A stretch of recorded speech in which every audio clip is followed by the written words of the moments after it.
Alpha?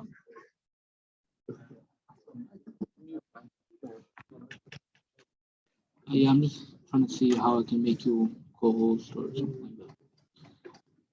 So how do I make him the co-host? Or we can even make him host. Yeah, we could do that. And then also if you can just record it, inshallah.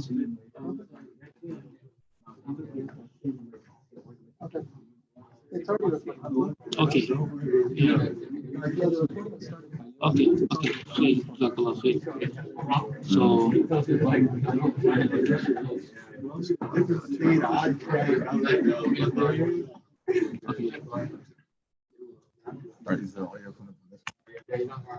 Right now, and then once I finish the intro, and then we'll start from there. Grab that mic.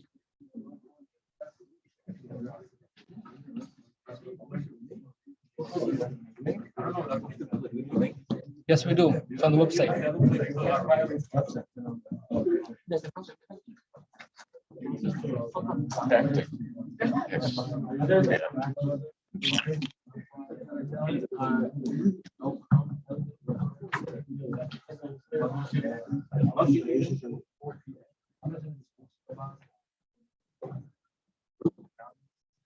Bismillahirrahmanirrahim. Assalamu alaikum wa rahmatullahi wa barakatuh.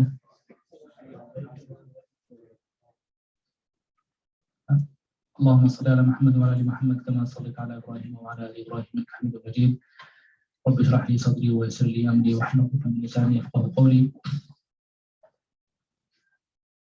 So inshallah we'll be starting the program soon. I ask forgiveness from Ustādh Mobeen for not knowing too much about him, so I can't give a proper introduction. But I do know, mashallah, that Ustādh Mobeen has his master's in Islamic Studies, and he has lectured on this topic and written on this topic extensively. And he has spoken at Assalaamu. So those brothers who went there can, inshallah, that could be the validation that you need in your mind, inshallah. So mashallah, it's a very big platform. And he has the trust of the ulama and mashayikh across the nation. And as mentioned, many programs he's done on this topic and various related topics, and written as well. If you go to Muslim Matters, I believe there's a lot of articles there that inshallah we can benefit from. And he's local as well. I don't want to give up where he lives because then you guys might start hounding him, right? But inshallah, we do hope that we can continue to benefit from him. And this is the first of many program lectures that he will be doing, I think, inshallah ta'ala. Jazakallah khair to Ustādh Mobeen for being here. And it is expected to be 3 to 4 hours. As far as the layout of the program, how interactive it can be, when you guys can ask questions, inshallah, I'll ask Ustādh to elaborate on that. Jazakallah khair. Assalamu alaikum.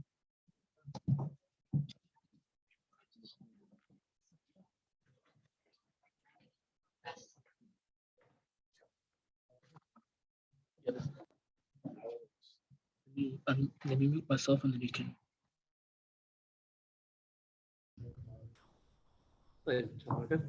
بسم الله الرحمن الرحيم الحمد لله رب العالمين والصلاة والسلام على أشرف الأنبياء والمرسلين محمد صلى الله عليه وسلم وعلى آله وصحبه وبمن تبعهم بإحسان إلى يوم الدين. قال رب اشرح لي صدري ويسر لي أمري واحلل عقدة من لساني يفقهوا قولي. I thought I would begin today's discussion by introducing the topic a little bit. I know we titled it Modern Worldviews.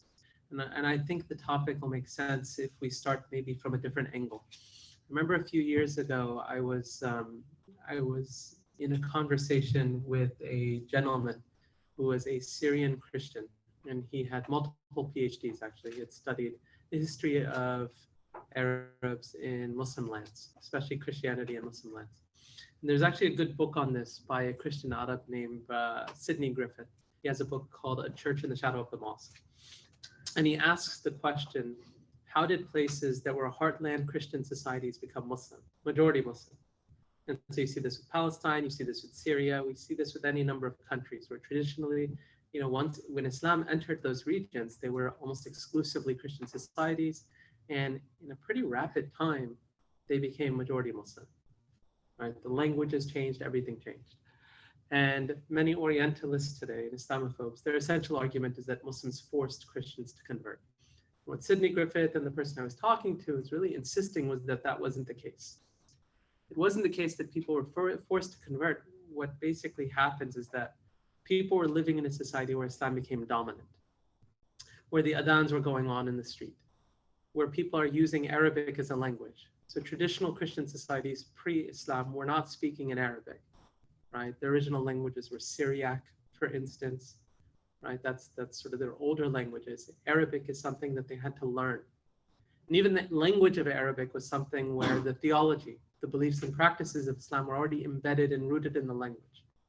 And so it becomes very tough for them to try to argue for their own values or for their own beliefs. So, perhaps in Latin or in Greek or in Syriac, it was easier for people to make an argument for the Trinity as being monotheistic. In Arabic, it became very tough to try to argue to people that tathlith was tawheed, right? To argue to people that the Trinity was tawheed. That term already had a meaning to people in people's minds. People already had assumptions of what that word meant.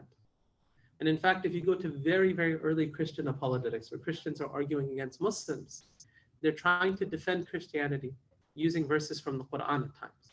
They even appeal to the words of Allah subhanahu wa ta'ala. They'll use verses here and there, and they'll say, look, Christianity is defensible, even when you look at it this way. They're using arguments of their enemies to try to defend themselves. And that tends to happen to communities when they're in a society where they're being dominated and they have to defend themselves from a position where they're in a corner. And in many ways, that's what's happened to Muslims in the modern world. They're in a society where the language of the day is not their own language. The society is not a society of our own making. The world is not a world right now that we have constructed, but it's been constructed and provided to us. And oftentimes what Muslims are doing is that they have grown accustomed to thinking about themselves and even speaking about their faith according to the values and beliefs that are not their own, So you hear people say, oh, hijab is my freedom. It's like, well, good luck trying to actually maintain that, because the idea of freedom has already been defined by somebody else. You're not working on your own turf anymore. You're operating on someone else's turf. This is something that happens over time, is that you stay in a society where the norms, moral, ethical, and even belief-based norms are not your own, and you get affected by it. And it can be subtle, it can be slow, but it can also happen much more aggressively. So we see this today, right? In the past 20 or 30 years, many of us feel this. More and more Muslims, for instance, especially now, a growing number of Muslim sisters that are marrying non-Muslim men. That's a growing problem in this society, right? We have, every year, right, around December, late December now, and I've noticed that in social media and elsewhere, Muslims posting pictures of Christmas trees, celebrating Christmas. It's not even, sort of scandalous anymore or something that shocks people. It's a normal thing anymore. When the malls were open and they'd have the Santa Claus thing and people would be going up and getting pictures, you'd see hijabis in the line with their children to get a picture like that. And this is what happens, right? I mean, you just don't, at some point, you don't want to be different. It's very difficult being different, especially when you have to be different in so many ways, There's a good book by Hugh Kennedy about the history of Muslim Spain. And he talks about the decline, and eventually when Muslims were kicked out of Spain and driven out, and forceful conversion and all of this happens, and the masjids were converted to churches and all that. And he talks about a Muslim family that was still remaining there. And they were remaining there because I believe the father, the adult male figure in the home, was useful to the political authority at that time. He was administratively adept, this and that. But he was also a religious man.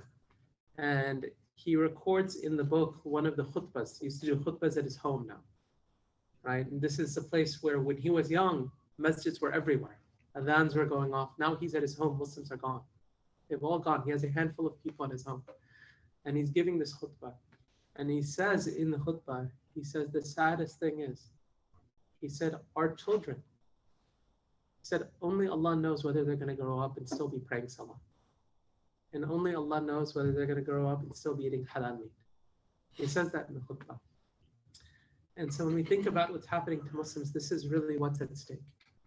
Right? The question is, how do we begin to enhance or advance something where Islam makes sense to Muslims? And how can we understand the world that we're in? How can we understand the language that people use? How can we understand the differences between Islam and others, such that we don't fall into the mistake of adopting and absorbing values and beliefs that are not ours? And so the beliefs that are not ours and the structure of a society is something that I refer to as a worldview. And a worldview is something that every single society has. If you think about language, the Sheikh was saying many of you are studying Nahu, right? I think some of the level 3 students, inshallah, all of you are in some, Sarf, Nahu, you're doing some Lugha, right? You're doing some language studies. Every single language, one of the toughest things for people when it comes to learning a new language is the structure of that language, right? The grammar of a new language can be very tough to learn because it doesn't fit how you're accustomed to speaking. But every language has grammar. Every language has grammar. Most of us, when we grew up, especially those who grew up here, you learned English, but you didn't learn English with grammar. You just learned to speak English. And then as you grew up and you went middle school and high school, you started taking, you learned grammar later. And sometimes you didn't even learn it well, right? Most people can't, an infinitive, right? They don't know what these things are. You end up learning English grammar sometimes when you're studying Arabic. You're studying other languages. You say, okay, like I actually have to know what an adverb and all these things are in English for me to understand what it means in Arabic. Because I actually didn't learn, I just spoke. You just speak. And then the grammar now is something that you're becoming aware of when you're learning a different language. And it's tough because you're always code transitioning. So teachers who teach Arabic, they'll say this a lot where someone who's beginning to speak Arabic or they're studying it, the problem that they'll do is they'll just translate words in their minds for sentences that make sense in English. They still make sense in English. They don't follow the grammar structure of that language. Like no one would speak like that in Arabic. No one would speak like that in Urdu. But in English, anybody would speak like that. That's the common way to think and to speak. And so the structure of your language is something that you're usually not aware of. You're not aware of the grammar, but you use it every single day. Like language, societies have a grammar. They're organized a certain way. They have a set of assumptions to them. Right? They have a method, an underlying logic. And this applies for many fields. For those of you who study fiqh. Fiqh, right, came very early in Islam. Afterwards, usul al-fiqh came. Right? They say the earliest tract was written by Imam Shafi'i rahimahullah, and others wrote other books on usul al-fiqh. But the idea is that the usul comes after the fiqh. People are by that point asking questions and responding, and they have mutun and books are being written in fiqh. But the usul comes later. Then you begin to say, okay, what's the logic? How did we arrive? Why is this qawl preferred instead of this one? Why are we giving preference to this? Right? And suddenly now they're writing it down. They're saying, okay, like there's a reason for these differences. There's a reason why this madhab takes this as the mu'tamad and this one takes this. And we can analyze that based on the method that's being used. Modern societies and all societies like that have a grammar, have a structure, have a logic to them. And that logic helps explain differences and values and the way in which those societies are constructed. And so there's a definition in here that I found of worldviews that I think is useful. I found it from a Christian website. But he says here, the author says, a person's worldview represents his most fundamental beliefs and assumptions about the universe he inhabits. It reflects how he would answer all the big questions of human existence. Fundamental questions about who and what we are, where we came from, why we're here, where, if anywhere, we're headed, the meaning and purpose of life, the nature of the afterlife, and what counts as a good life here and now. Few people think through these issues in any depth, and fewer still have firm answers to such questions. but a person's worldview will at least incline him toward a certain kinds of answers and away from others. So worldviews shape and inform our experiences of the world around us. Like lenses or glasses with different colors, we see the world reflected in a certain way. And depending on the color of the lenses, some things may be seen more easily or other things distorted. And so what I'm going to do today, inshallah, is I'm going to start off on the whiteboard and I'm going to outline what the components are of a worldview. And over the next 3.5-ish hours, inshallah, we're going to, as a group, break them down. We're going to break down what those components of the worldview are for modern secular Western societies, and then what the Islamic worldview looks like. And we're going to do that step by step. And the goal here is going to be, inshallah, for us to at least understand some of the deep and profound differences that exist between the heart and mind of a believer and those that are simply living as liberals in the secular West. And so I'm planning to stand up and use the whiteboard. I don't know if this stretches that far. Is it okay if I just put this down and use the whiteboard? But Bismillah.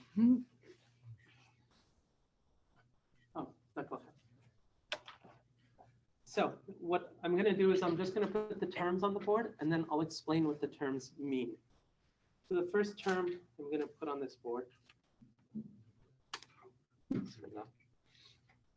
So I'm going to go top to bottom. Again, you want to look at it as a structure and I'll talk about it as I go through it. But the first term I'm going to put up here is that some of these are more philosophical terms. The first term is ontology. Ontology is a fancy word for a question of existence.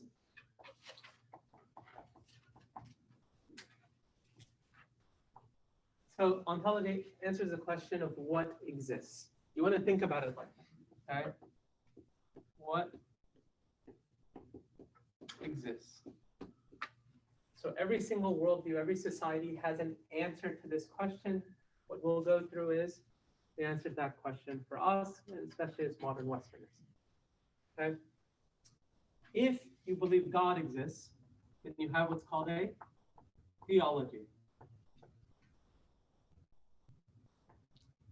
which relates to who is God.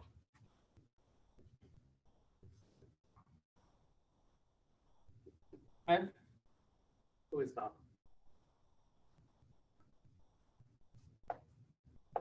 From here, you also have this term, epistemology. Again, another fancy term, but epistemology, simply put, is what is knowledge.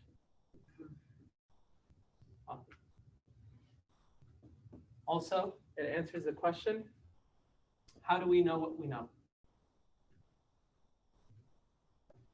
We know. How do we know what we know? Okay. In addition to that, you have anthropology. So this is simply the question of what is man? What does it mean to be a human being?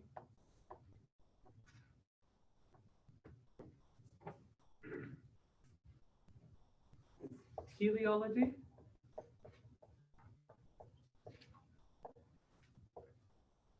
That is, what is our purpose? What's the last one? Teleology. Teleology. What is our purpose?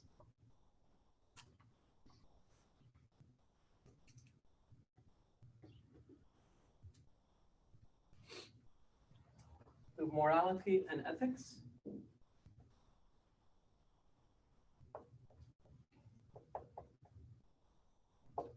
This relates to questions of right and wrong. It answers the questions of right and wrong. So how do we understand what's right and wrong? There's that. We won't get into law and politics, but we'll put it down here just because it's part of the worldview. Law and politics. Okay. And so what is a just law? What's a good political arrangement? There's there. The last thing that I'll touch on, and we'll spend a little bit of time on it, but not too much, is aesthetics. And this is really what is beauty.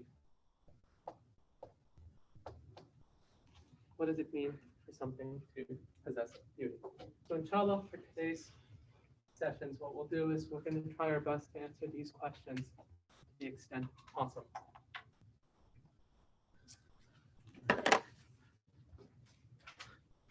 Now, I was going to start off with some history and just go through how the modern world developed. I think better than that is going to be just diving into these subjects themselves. And so we're going to go one by one. And what we'll do is we'll start here on the question of ontology. And it's not a trick question, so we'll keep this interactive. What exists? What exists? What is our ontology? So yeah, we exist. It's not a trick question, right? So we exist, right? No one disagrees. Yeah. You know, are we just like living in the matrix or video game simulation or something like that? Okay. So we exist. What else exists? Huh? The universe. Okay. What else? Okay, the soul exists. Mashallah. Mashallah. Very good. Okay, what else? God, mashallah. Okay, yes, of course, right? God exists, right? Yeah. Yes, the unseen. So we're getting good questions. So we've talked about how we exist and the universe. So we may see the material world or that which is empirically accessible. Okay. Now, when we talk about the modern worldview, and this is where we're going to start off. When we talk about the modern worldview, what we're going to do, actually, we'll do this. When we talk about these subjects, what we'll do is we'll do sort of the modern worldview.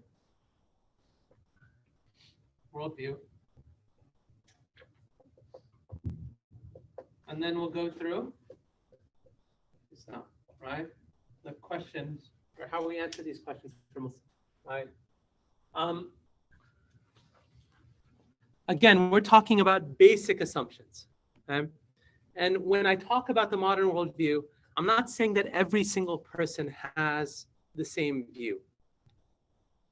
What we're talking about is the quote unquote official view of the modern worldview. Things that are non-negotiable, and then there's areas where things can be negotiable, right?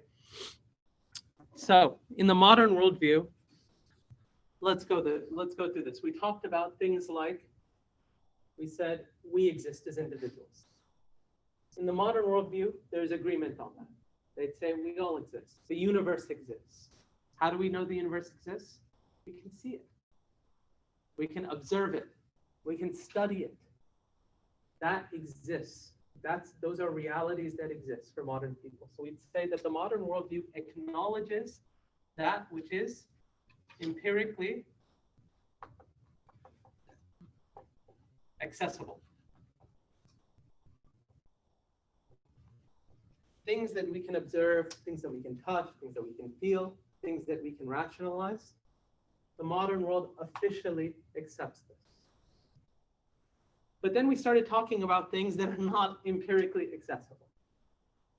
You can't put your soul under a microscope, right? There's no microscope you can put under and say, khalas, like that's the soul. And let me do this to it and that to it and see how it responds.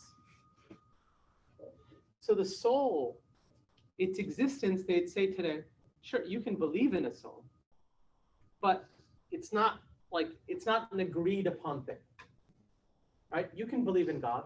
That's fine for you to believe in God or the unseen. You can believe in anything in the unseen. No one's going to stop you. Many people do believe in unseen things, but it's not a part of the official worldview of the modern world. The modern world says, okay, fine, beyond what's empirically accessible, beyond the universe that we can see, that we can touch, that we can observe.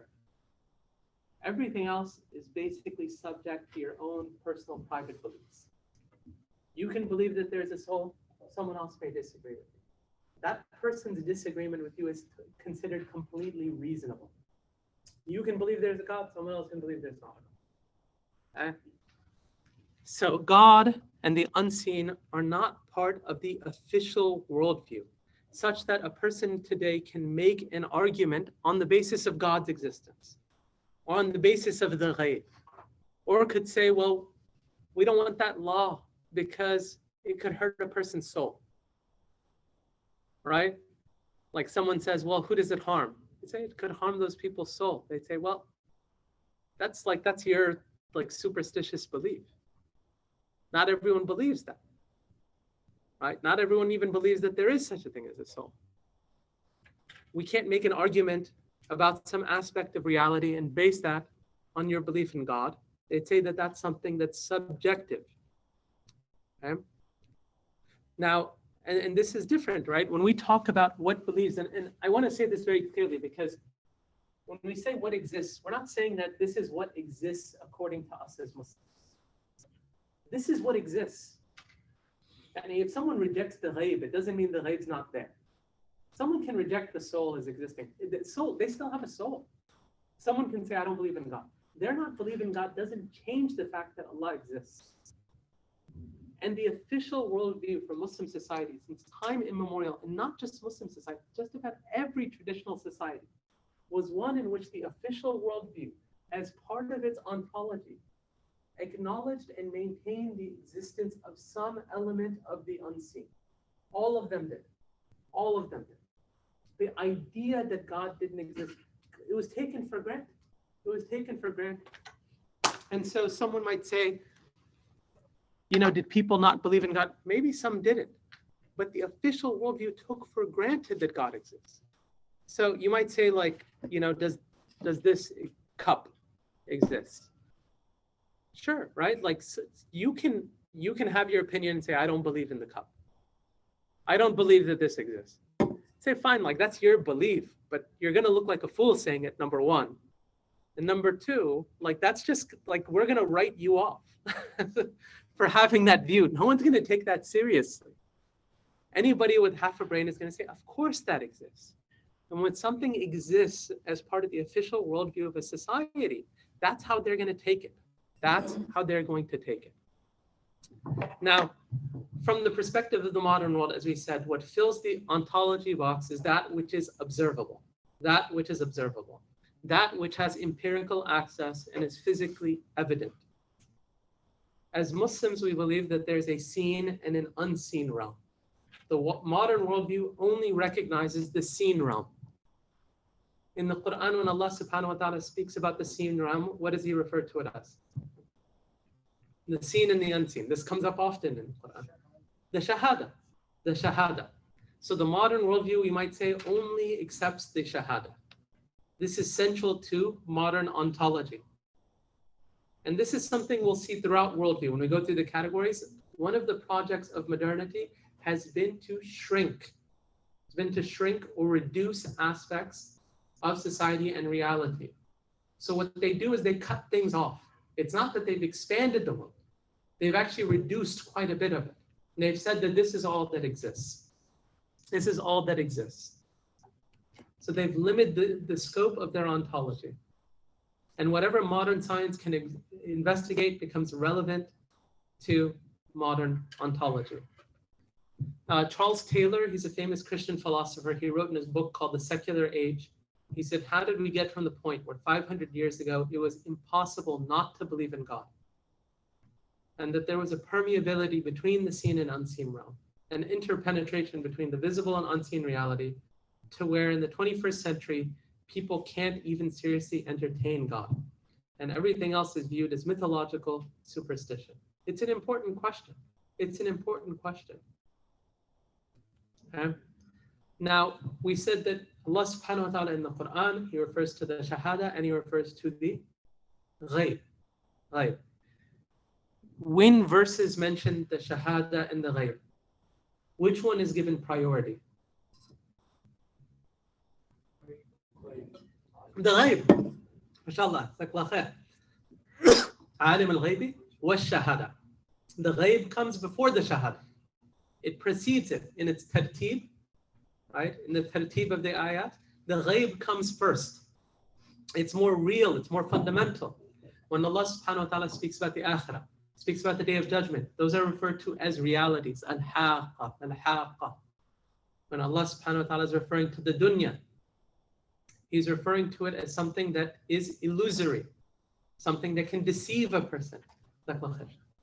Something that can deceive a person. This dunya is something that people can get lost in. People can get lost in this. فَلَا يَغُرَّنَّكُمْ بِالْحَيَاةِ الدُّنْيَا. Right? Don't let yourself be deceived by the life of this world. وَمَا الْحَيَاةِ الدُّنْيَا إِلَّا مَتَاعُ الْغُرُورِ. And what is the life of this world except a deceptive possession? Deceptive possession. When in Surah Al-Fajr, Allah subhanahu wa ta'ala speaks about the person who goes to hell.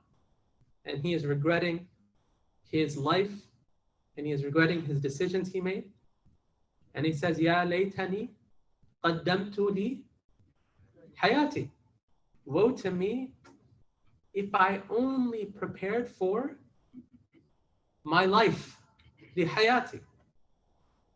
And he doesn't say li akhirati, for my hereafter. Because his life begins in the hereafter.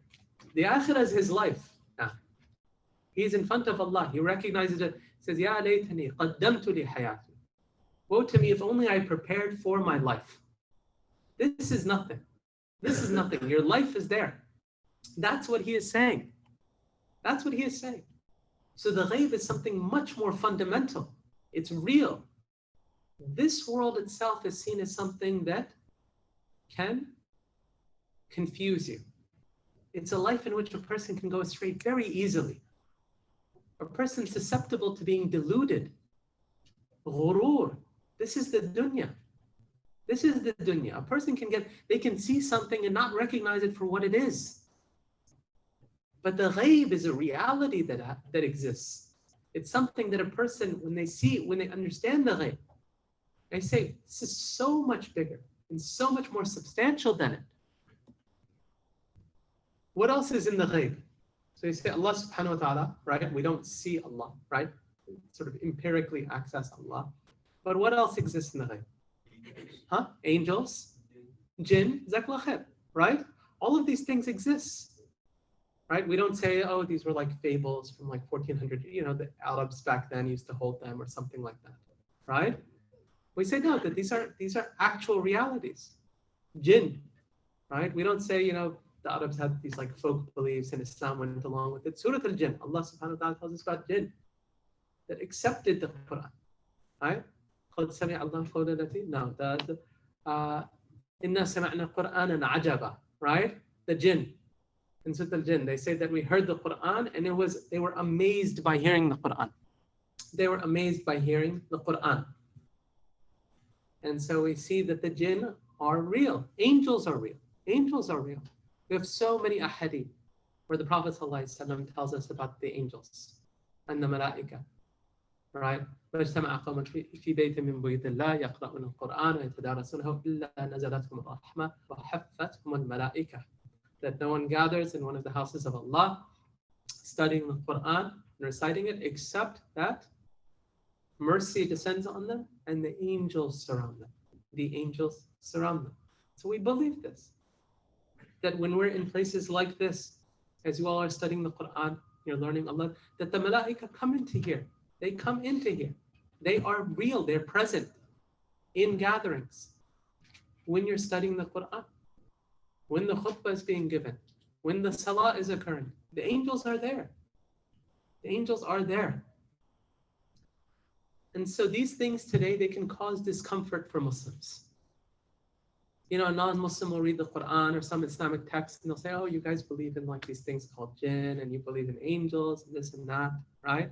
Many people today, they get embarrassed by this stuff. And what we need to ask the question is it reasonable to confine ontology to the seen or observable realm? How does one even begin to justify the existence of the Shahada realm? Right? when we look at the Quran, Allah subhanahu wa ta'ala is al-haq. One of the names of Allah is the truth, the absolute truth. When we talk about Allah, it's not even a question whether or not Allah exists. Of course. Yet in the modern worldview, Allah subhanahu wa ta'ala is simply considered an optional item. You know, in the 19th century, not that long ago, so all the way into the 1800s, if you were an atheist, you wouldn't be hired into a European university. By the 20th century, by the 1900s, God becomes utterly subjective. Something that religious people can believe in their churches, they can hold on to their beliefs in their homes. In public, that doesn't happen. You know, I remember 20 years ago, I was in my first job, and this was based in Alexandria. I was traveling for work, and I went to Tennessee. And at that time, it was rare to see sort of public displays of religion in the workplace. And I remember going to the office there for meetings, and there were many people who in their offices had crosses up. Like they were religious practicing Christians. They'd have a Bible in their office. And this is at work. This is at work. This is only 20 years ago. Right? Today, no one does that. Unless you're like working at a church. No one does that. Even very religious Christians would never think about bringing those things into the workplace. Would never think about something like that. We're the only ones who bring religion into our workplace. We say, oh, we need praises to praise Allah. You know? And it's strange to them. They say, okay, like you're at work now. Right? You're at work. You know, every job I had when I had to praise Allah, I'd always have my prayer rug on my desk. I just keep it there. Yeah, I just have my little musalla sitting there on the desk. Because when it's prayer time, I just pick it up and I go. But this isn't things that people do anymore. And so these are things that you can't debate or speak about in polite society. If you make an argument that God exists with certainty, must exist, it is simply taken as an opinion, your view. Your view. So a person can believe in God as a personal, private belief. But the idea is that it's simply a matter of differing opinions, differing ideas, the same way that someone might like a certain type of food or cuisine or a certain sports team. It's literally looked at in that type of genre or category of thought. In the Muslim world, most people still take for granted belief in God. Most Muslim societies, not all. I mean, Westernization in a lot of Muslim countries is penetrating that. But up until very recently, the worldview was pervaded by an assumptive theism. God's existence was taken for granted as part of the ontology of Muslim societies. And that's why even non-Muslims in those societies were much more religious. Right? Christians that live in Muslim societies, when they'd come to the West, they'd be much more observant with their Christianity. Even Jews. I remember a few years ago, I met he was like a Yemeni Jew. Very, sort of had like the beard and the curls and all that, and very traditional Orthodox Jew that had come from Yemen. I was speaking to this guy, and he said, I asked, how do you find Jews in America? He said, these people aren't Jewish. Basically made takfir of all the Jews. He said, I don't believe any of these people are Jewish. And I said, why not, man? I said, you have like synagogues everywhere, this and that. I said, none of them are any good. He said, these people sit around. He said, all they talk about, every single speech, Jewish community this, Jewish community that, Jewish community this, Jewish community. Said, these people never talk about God. Said, these people worship themselves. He said, they don't worship God. He said, they worship themselves. And so that's what happens when you're in a world where no one ever thinks about God. Right? And this is what happened. Muslims too, Muslim communities. Okay, what about Allah subhanahu wa ta'ala? Where's Allah in your thought? Where do you give Allah priority? This is the guy, just Jewish, he just came here. He said, I can't even find a synagogue that I want to go to. And even when Israel was established, if you go back in the 50s, right? Israel sort of establishes itself. And you actually had this very strong culture clash between secularized European Ashkenazi Jews. And they had gone through the Renaissance and the Enlightenment and all of this in European societies. And their Jewish identity was almost exclusively ethnic and cultural. And you had Jews from these Arab countries that came in. They were extremely orthodox and in many ways preserved their religion for them. They didn't have strong Orthodox communities in the Western world. Even in America, if you look at like very early Jewish communities, they're extremely non-practicing. The idea of kosher food, none of this stuff was a priority, which is why to this day, those things are very hard to come by. You know, Muslims have been here much shorter in terms of time frame than Jews, and yet halal meat's much more readily available. Yet for them, these have not been priorities traditionally. In fact, even in recent years, there were studies on Jews in America. And they said, what does it mean to be a Jew? Where people, you know, this polling gets done. And there are a lot of like, you know, different options. And, you know, I remember reading this and they said having a good sense of humor was higher on the list than believing in God.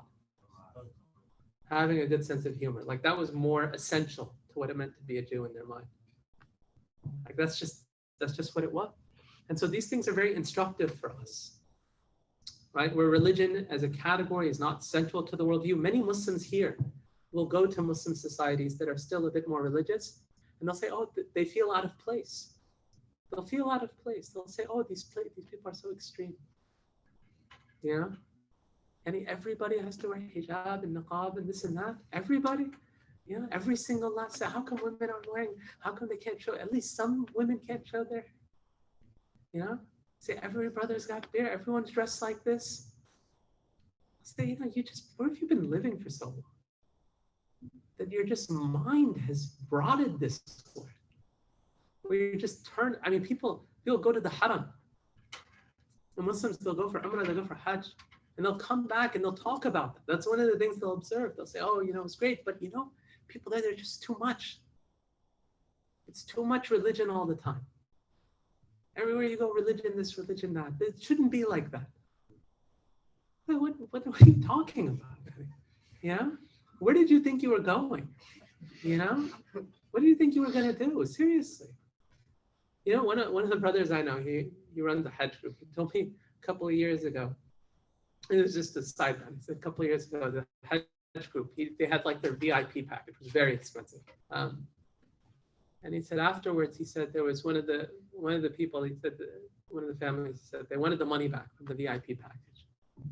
So they were very upset. He said they wanted a refund. He said they came back. They said, you know, I think they were staying in Intercontinental. He said right from the Intercon, he said there were these cats, stray cats. They said, we didn't pay for this. We paid so much money and you're just going to put us in a place like that.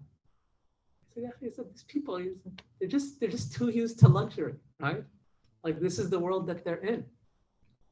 And so we're in a secular age. We are in a secular age. We say we're Muslim, but for many it becomes a cultural identity, And you begin to celebrate Muslims who have no actual meaningful connection to the faith itself.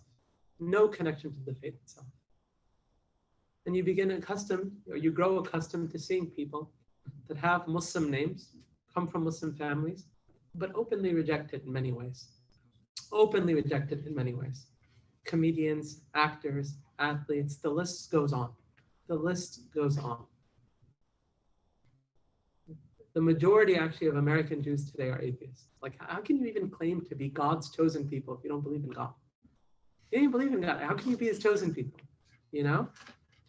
Muslims are different. We don't have an ethnic tie that binds us.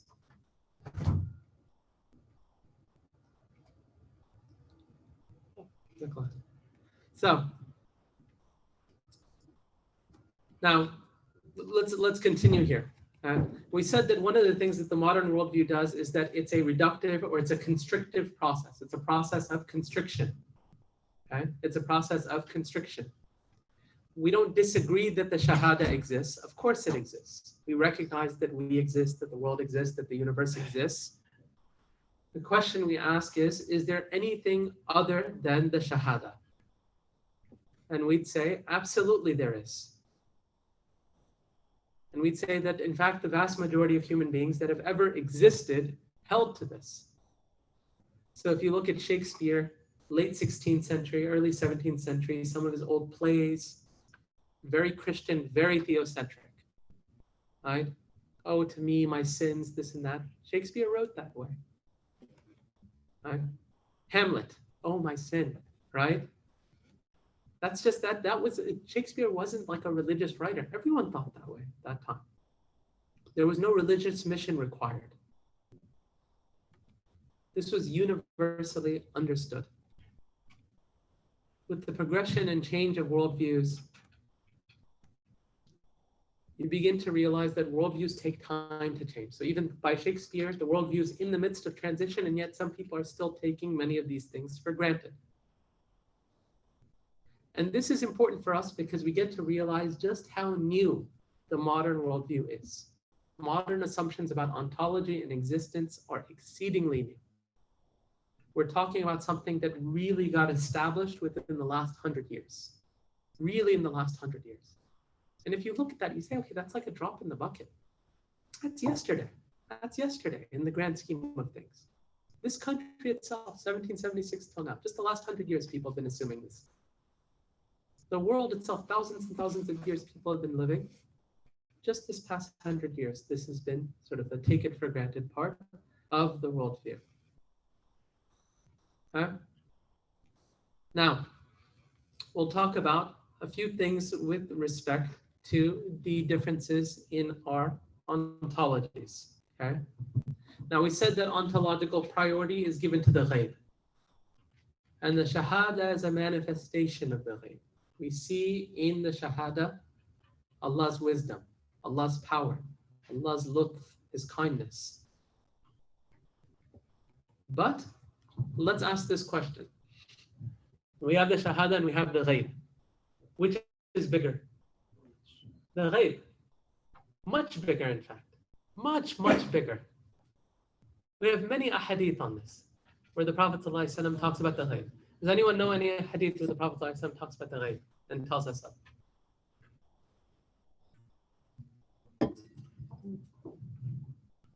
Anyway. Okay, let's ask this question. The Prophet ﷺ, anybody remembers the Kayfa Bada al-Wahy, the beginning of Wahy, where the angel Jibreel comes, alayhi salam. The Prophet ﷺ described what he looked like. What did he say? He said he looked all the way to one side, all the way to the other. And he said he just couldn't see the end. Just one angel, Angel Jibreel, alayhi salam, the greatest of the malaika. But still, in another hadith, the Prophet ﷺ, he said that the heavens, he said, it creaked. And rightfully so, because he said there is not a handspan except that there is an angel standing, bowing, or prostrating to Allah, except that that's happening. In one hadith, the Prophet ﷺ, he said that the shahada to the ghaib is like a ring in the middle of the desert. Like a ring in the middle of the desert. That the ghaib is so much, and we know today actually how big the shahada is.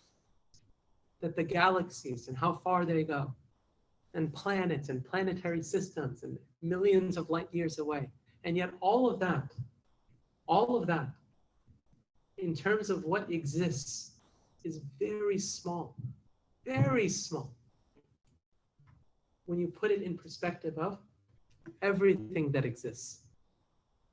And all of that is very small in comparison to Allah. That Allah's existence is greater than all of it. And all of it relies on Allah for its existence. The hadith, the Prophet ﷺ, where he describes the doors of Jannah. He said a fast rider would ride for so long and not be able to go from one end to the other. Okay? So what you have, when you've denied the ghaib, you've denied a reality that is so much bigger than this. So much bigger than this.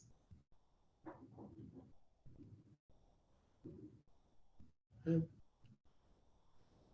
So you take away, what you've done here is you've taken away everything that's transcendent. Everything. You've taken away all of the qualities of the divine world. and you've turned society and the world sideways. You've turned it sideways. There's only the physical universe itself. The vertical component of what exists has been flattened. You've turned that, and this is all you ever focus on. This is all you ever focus on. You are unable to look up. Okay? So the first thing that we realize is that the ghaib is much, much bigger than the shahada. And that the shahada, when it's all that you believe that exists, it's all that you're ever going to focus on. And you're going to preoccupy yourself in it. And you're going to obsessively focus on it. And you're going to treat it with the same importance that you used to give to the ghaib. Because people have to have mission. So everything gets reduced to what is quantifiable and measurable. Psychology gets reduced to chemicals and biology. This is the modern materialist perspective. Many Muslims today, they pay lip service to belief in the unseen. We don't experience the world in the manner we should because we're programmed into secular society. How real are angels to modern Muslims? How real are they? When you go home, you give salam to the malaika. Are we conscious of those things? Are we conscious of those things?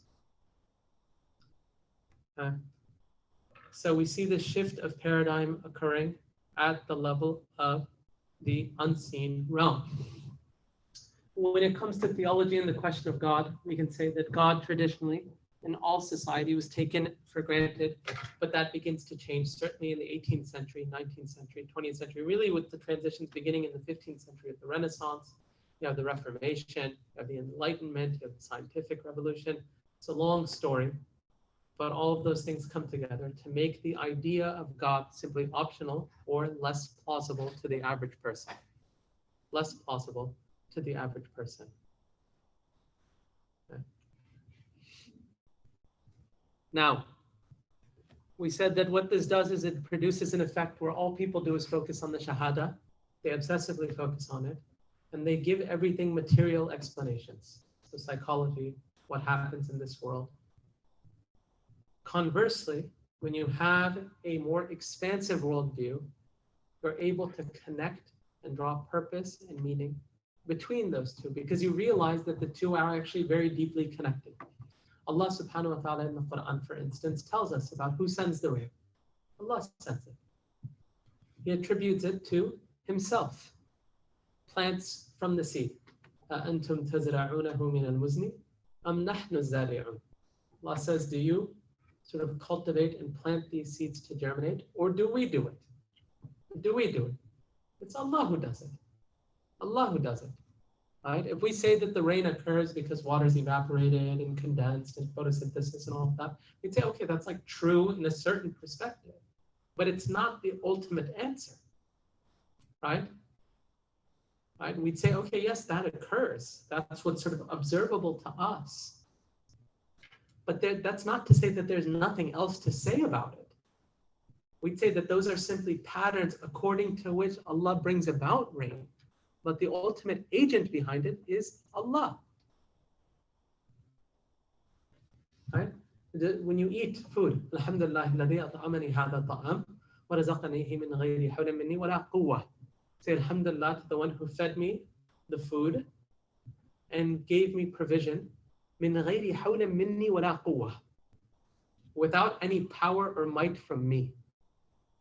And you say, wait, I just bought the food. I cooked the food, I worked for it, and now I'm eating it. I'm saying no power. We're saying, no, it's nothing from you.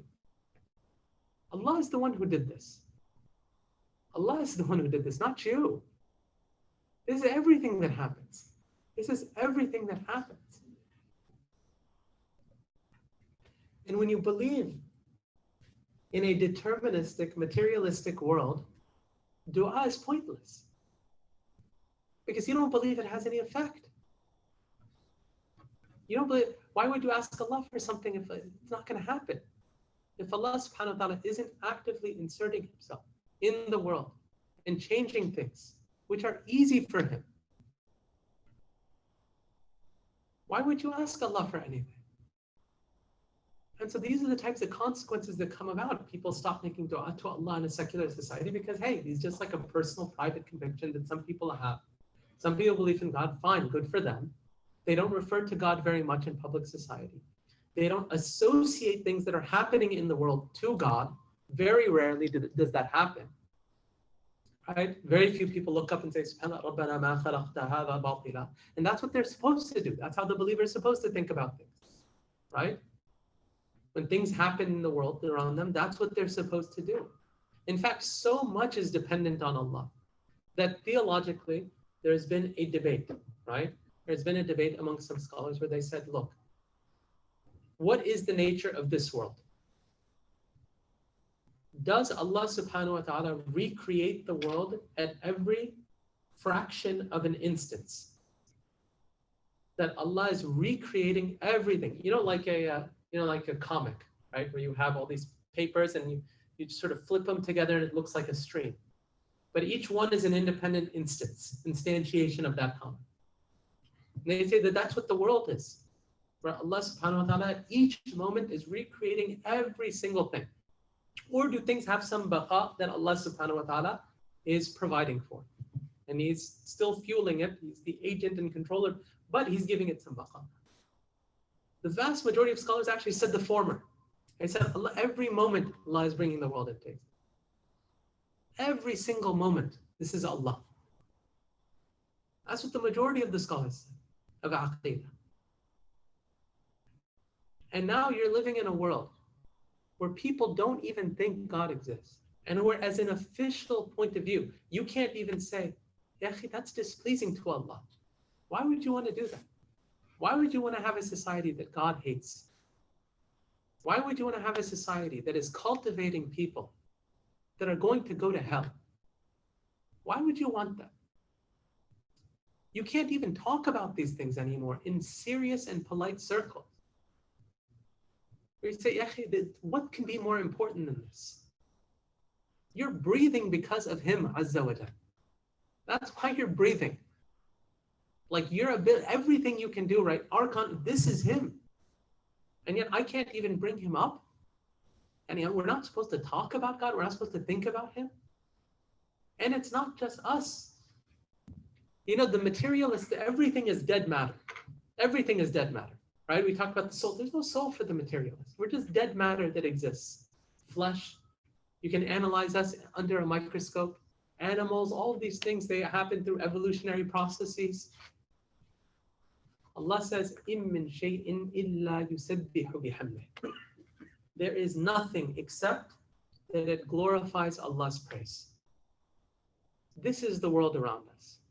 The mountains, the oceans, the fish, the birds, everything praises Allah. This is the relationship between Allah and what exists. Allah provides for it to continue. Allah responds to our du'as. There's an interconnectivity between us and Allah. That we depend on Him for every moment and we ask of Him for His support and help. The universe around us, everything that exists, praises Him, except human beings. When you start praying, okay, mashallah, great. You've just joined the rest of creation. That's what you've done. Good for you. That's all you've done. We're doing what most creatures already do. It's just humans that aren't on board. Right? And that's why Allah subhanahu wa ta'ala refers to them as ungrateful. Ungrateful.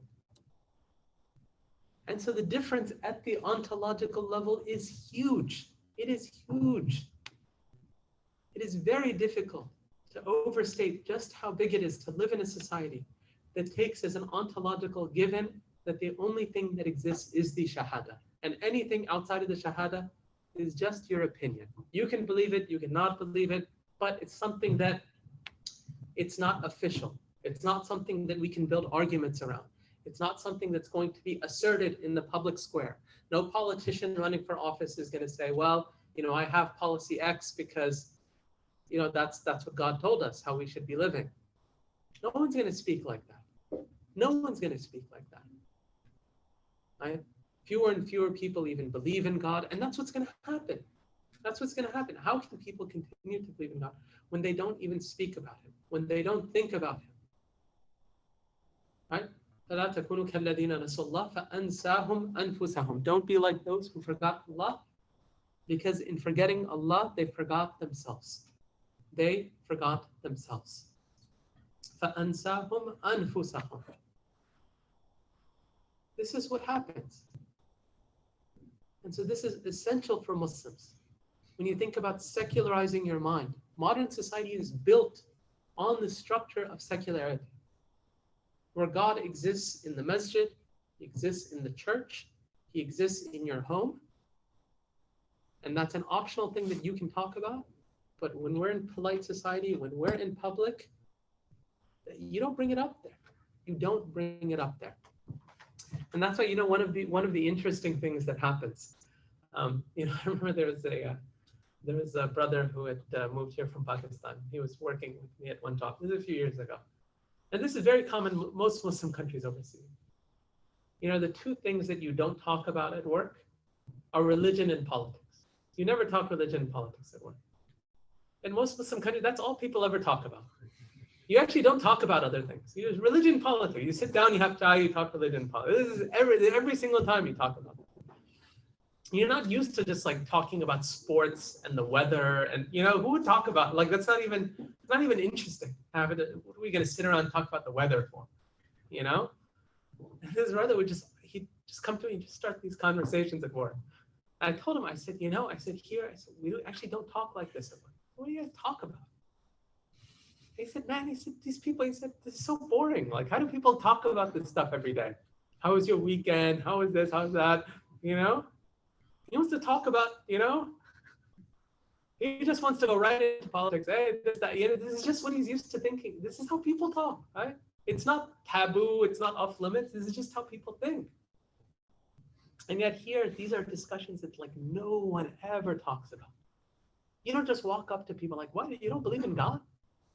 You would do it's like, dude, you cannot talk like that at the office. Because that's not how the world works here. So, at least ontologically, inshallah, hopefully we have some distinctions here that we've gotten across. So we've gotten across that what is empirically accessible for the modern worldview. We have said that Islam accepts this, but it adds to it the ghaib. And we said that the ghaib is more expansive. We have added in here, obviously, God, Allah subhanahu wa ta'ala, and we've mentioned all the significance of it, of what happens when God is subjective, personal, private. You're not just sort of accepting that Allah exists, but you're giving that belief expression because you realize that there's significance to it. There's significance to it insofar as your own beliefs are concerned, as far as how you see the world, how you see creatures, how you see everything around you. And when a person just has this, the world becomes very reduced. Becomes very reduced. And so everything becomes about maximizing this. I've got to maximize my life. There's nothing after. If there's something after it, well, that's just, we don't really know. This, I'm sure of. I have yaqeen. Most people have certainty about this world. This, dhann. The modern person, this is all subjective, speculative. No one can really know. It's so tough to figure out. People travel thousands of miles and they crawl up these high set of stairs to some guru and ask questions. And that's like my personal path to salvation and figuring it out. That's what this is how modern people think. It's like, oh, and then, I found for myself, self-realization. The modern person, right? Like the salvation is when I can realize who I am. I've discovered something for myself. It's like, no, you're sort of nothing in this, And that's why even for us, like when you have this huge, huge ontology of what exists, and someone discovers some nice technology or something, you say, mashallah, great.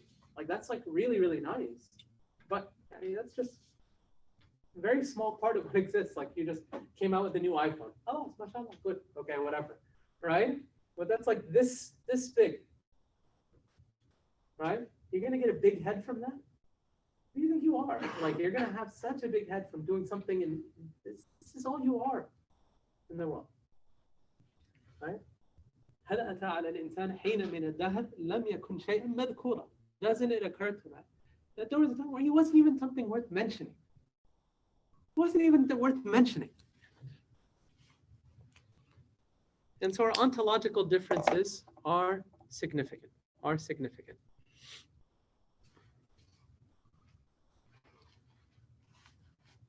So I'm going to read here a quote, and this is from a famous atheist named Richard Dawkins.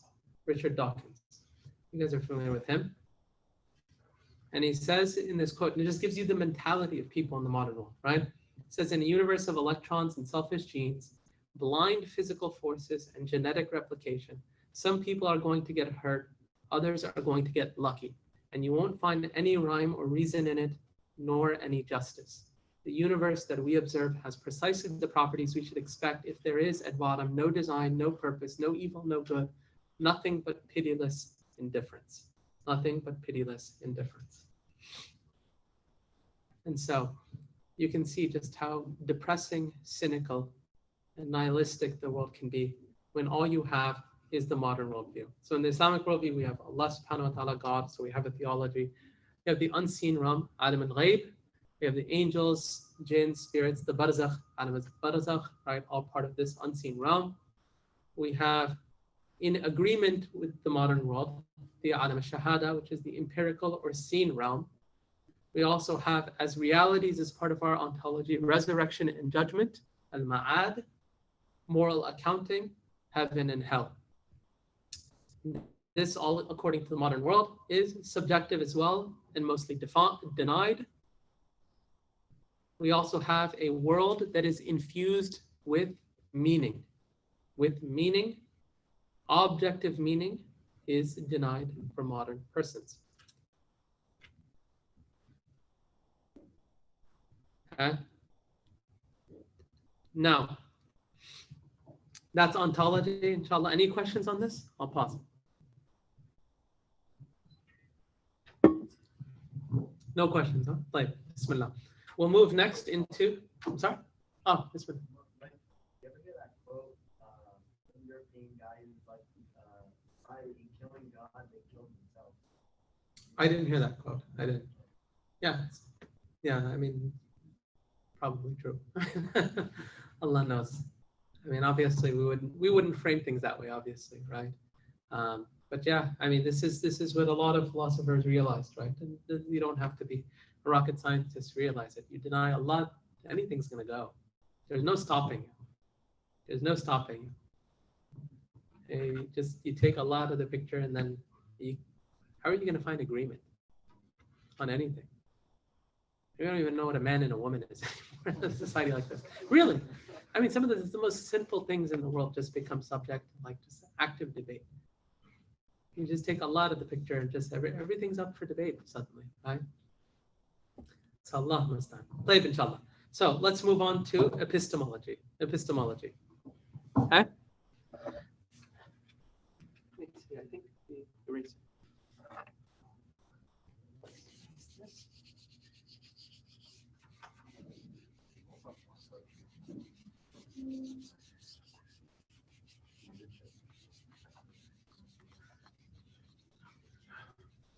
Okay, inshallah. So, how do we know? How do we learn things? How do we know what we know? Epistemology. What is knowledge? How do we know what knowledge is? What's up? No, the senses. Okay, mashallah, good. So, let's write this out. The senses. How else? Revelation. Mashallah, good. Anything else? Huh? Intuition. Okay, so yeah, good. Mashallah. Intuition. Although those, I don't know that we collapse them. We might say intuition, and we'll put fitra separate. What else? history or historical accounts? Okay, that's more like, I mean that, okay, let's just put here, let's say rationality, or employing some sort of reasoning. And that's really what it falls under, right? You're employing some form of reasoning. Same way you would mathematically, right? What you're doing is you're employing your mind to try to figure things out. We'd say reasoning, revelation, fitra may be tied to that in some way, senses and intuition, inshallah. So this is good. So we have the 5 senses. With reason, we're using our intellect, so we're inferring new knowledge based on other things, right? Now, in the modern world, the modern worldview, which of those exists? The senses. What else? Reasoning. Maybe intuition. No, I mean, intuition's considered very plastic to the modern person. I mean, they say like, look, what is intuition's kind of like, oh, I kind of feel this way, right? Like something like something being intuitive, like, oh my God, like I can see that for what it is, like that type of discernment. They'd say it's just bias most of the time, right? The modern worldview is really reason, empirical science, and the senses. And then we're off after that. What happens to revelation? What happens to the fitrah? Sidelined. Same way God is now, it's khalas, you can believe in these things for yourself. You can believe in them for yourself. They're considered non-testable. They rely on miraculous events that aren't repeatable and observable. So everything gets consigned to personal, private belief. Public knowledge claims are reduced to what is empirical and rational. Once again, I want to stress that what the idea of this is that there has been a reduction in the worldview. Just like we saw for ontology, they reduced what actually exists to a very thin layer. What they've done here is that they've reduced sources of knowledge into a very thin layer as well. Right? We don't deny the material world, we just contextualize it in a way that it has meaning. We're not denying anything. We have a much thicker sense and description of reality. We have a richer perspective on what exists. We have a world that's infused with meaning and purpose. In terms of epistemology, we're seeing with modernity is that there's an exclusion of revelation. And in the West, revelation has primarily been in the form of the Bible, and that has been discarded in favor of an exclusive focus on material sciences. In postmodernity, or the postmodern realm, even these 2 pillars, meaning material science and reasoning, have been undermined. And now we're in an age of rampant relativism. You'll hear this a lot. It's, this is your truth, it's my truth, right? People are discovering their own truths, right? And so the modern age displaces God and puts human reason and science as the ultimate purveyor of truth. They become new idols and the ultimate reference point for human beings. 150 to 200 years ago, in the Enlightenment, it was said that reason can lead us to true, unimpeachable knowledge, and so does science. By the mid-20th century, as we said with postmodernity, you have many scholars who put those under the knife. So what do we have left today? There is a huge exercise today, especially in the philosophy of science, that goes on, recognizing that science itself is very unstable. Its core theses are constantly in flux, its observations of reality brought into question. Reason itself is seen as something that's subjective. You have reasoning, but reasoning isn't something objective. People can use reasoning in different ways. Who's reasoning? And if we can't know for sure through science anything, and rationality and reasoning is simply something that's being employed by people in different ways, and that there's no sort of objective sense of this, well, what do you have left? What do you have left? Everything becomes liquid. Everything becomes an interpretation, a view, an opinion. A very famous deconstructionist philosopher, Jacques Derrida, he said that the whole world is a text, and the text means nothing. It's all interpreted by the reader. They're just words on a page. Everybody can interpret it their own way. Later philosophers like Foucault and others come along and they introduce concepts of power, subjectivities, and so on. Does the author have an intention he's trying to convey? No. If you're assuming that intention, that's just you. That's your biases that lead you to that consumption or to that assumption. You're reading something that hasn't been said. That same approach gets applied to scripture. Do you see this in biblical criticism? Right? Especially in the academy, the way in which the Bible and scripture gets approached. The idea here is that what we're doing is we're analyzing language. What were the assumptions of the writer? What were his biases? Let's analyze those biases from the perspective of race or gender. And now what you have is that same project being done with the Quran. So now we're seeing gender critical readings of the Quran, gender critical readings and race critical readings of the Sunnah. Right? There's a very famous feminist academic who not long ago published an article about Sayyidatna Maryam alayhi salam. And he argued that in the Quran, Allah subhanahu wa ta'ala actually makes her a queer figure. Right? I mean, this is the type of output that's coming out now all the time, all of the time.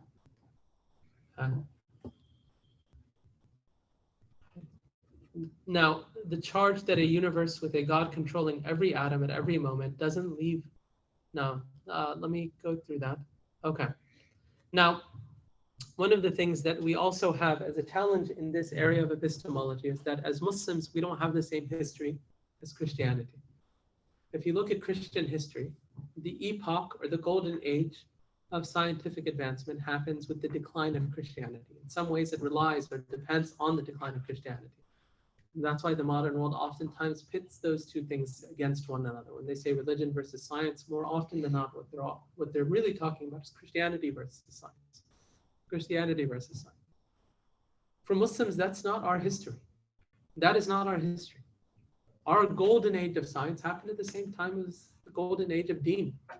We have fuqaha writing. Some of them themselves produced scientific works. They would write on medicine and this and that. Simultaneously as fiqh. Ibn al-Haytham, al-Khawarizmi, etc. These were living at the same time as the fuqaha.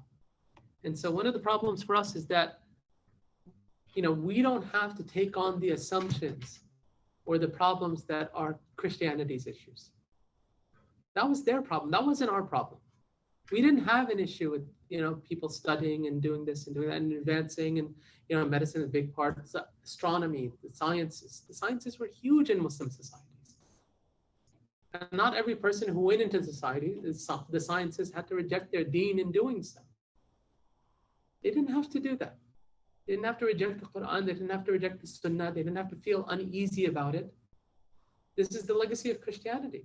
All right, the scientists and the scientific legacy of the West takes off when Christianity collapses. And it depends on the weakening of the church in order for that to happen. I remember there was, I was at the, I want to say it was an airport. This was years ago. I was at an airport. And, the two of the airport employees were out on the tarmac and they were praying salah. And so they're under one of the wings and they were praying salah. MashaAllah, two of the workers there. And someone saw that. And I remember they were talking, they said, oh, like this whole picture is such like a contradiction. Like this modern airplane and then these two people there just like praying in sujood. He said, oh, this is like such a contradiction. And I thought to myself, like, why is there a contradiction in these people's minds? Because in their minds, it's mixing the Middle Ages with the modern period. It's mixing the modern age, or the Middle Ages with the modern period.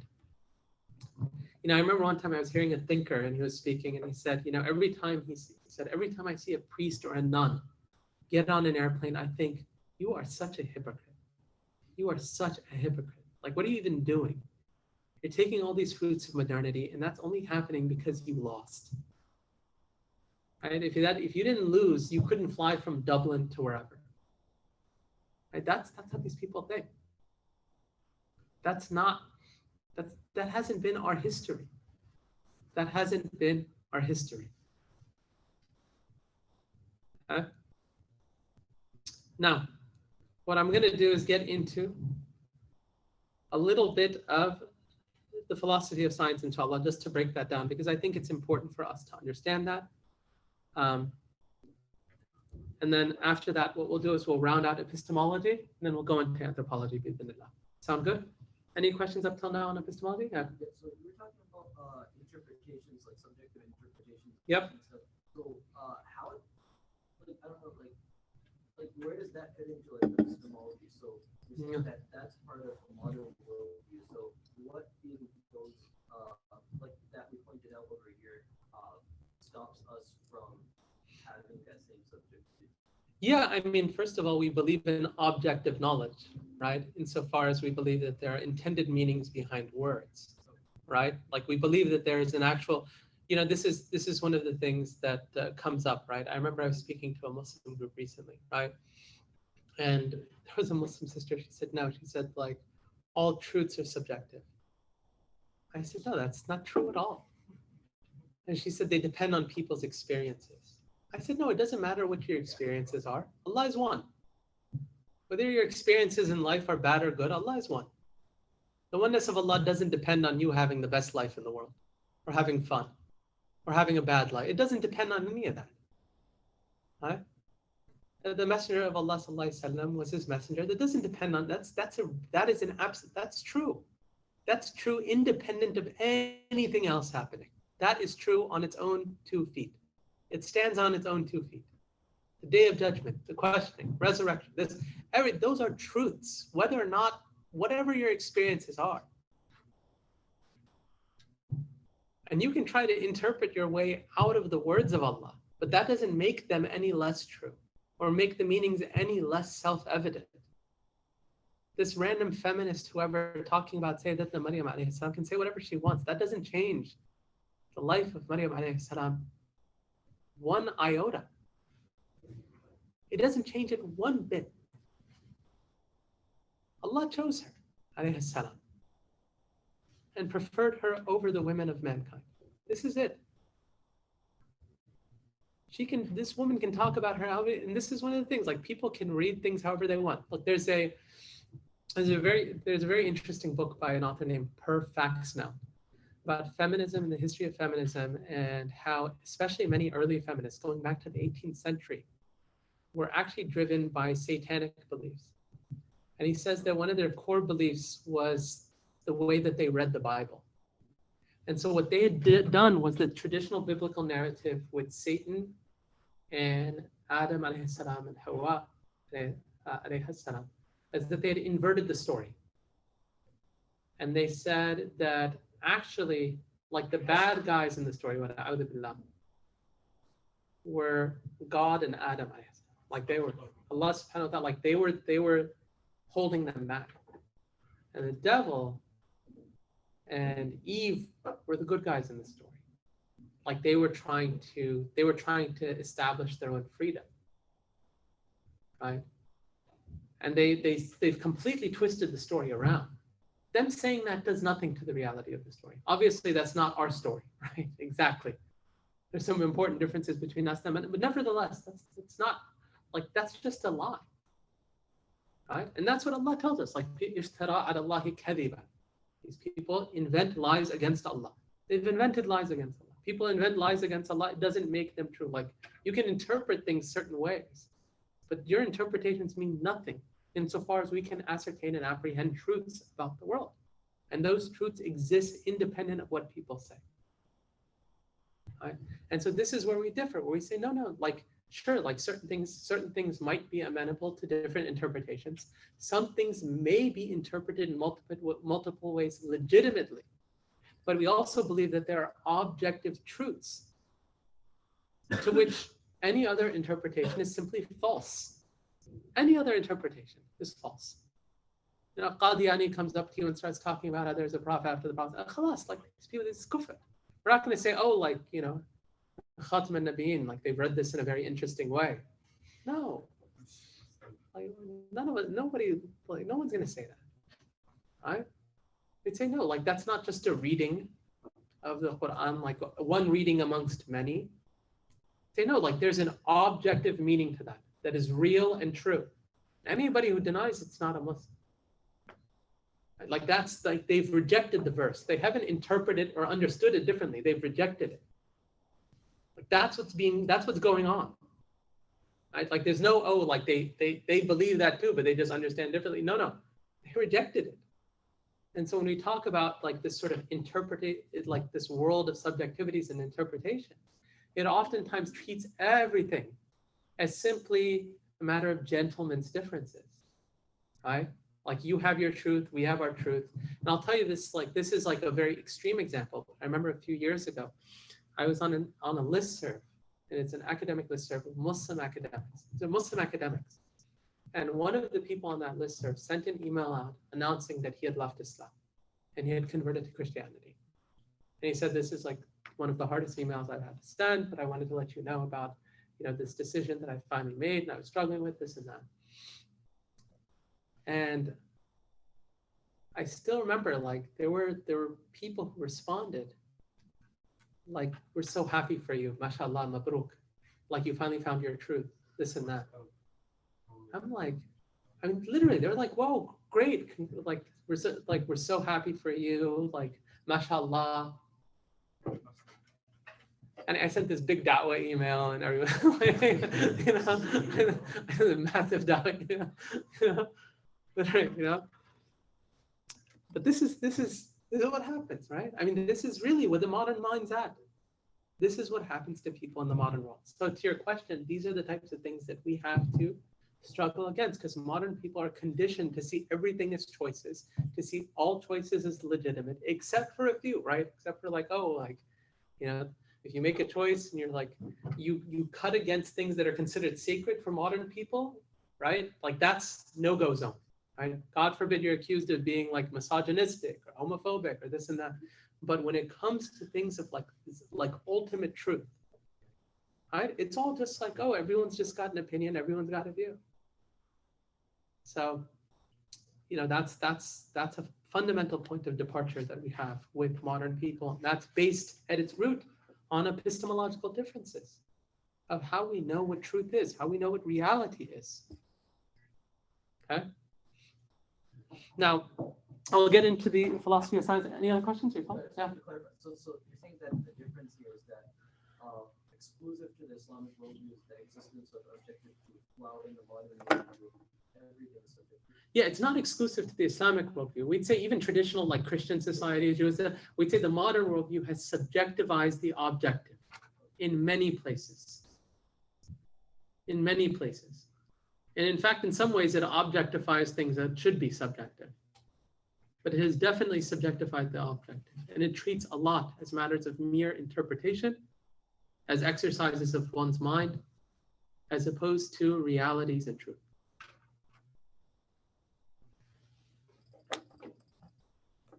Good? Yes, bismillah. I had a quick question. So in a day and age where everybody's like almost entitled to their own opinion, how do we it becomes an issue where how do we establish the difference between the right opinion and what people have today as their own opinion? For example, like on an issue as simple as like the LGBTQ community, like homosexuality, people feel like they're entitled to the fact that they believe it's okay, it's morally just, right? But we know it's not. But it's so hard to drive that point, like which one is true, which one is not. No, I mean, so look, first of all, not everyone's entitled to their own opinion. Seriously, they're not. Like people think they're entitled to their own opinion. They're not, right? I mean, people don't think that they can just have their own opinion on every last issue. I mean, look, like just with COVID, right? There are people who are saying like, oh, I want to do my own research. People are laughing at that. They'd say like, what are you going to do? You're going to go in a lab and start like doing vaccinology or something like what? How are you? What science? Like, what background do you have to establish a meaningful opinion on this? Right? Like the idea that you can just decide morality out of thin air with your mind. Right?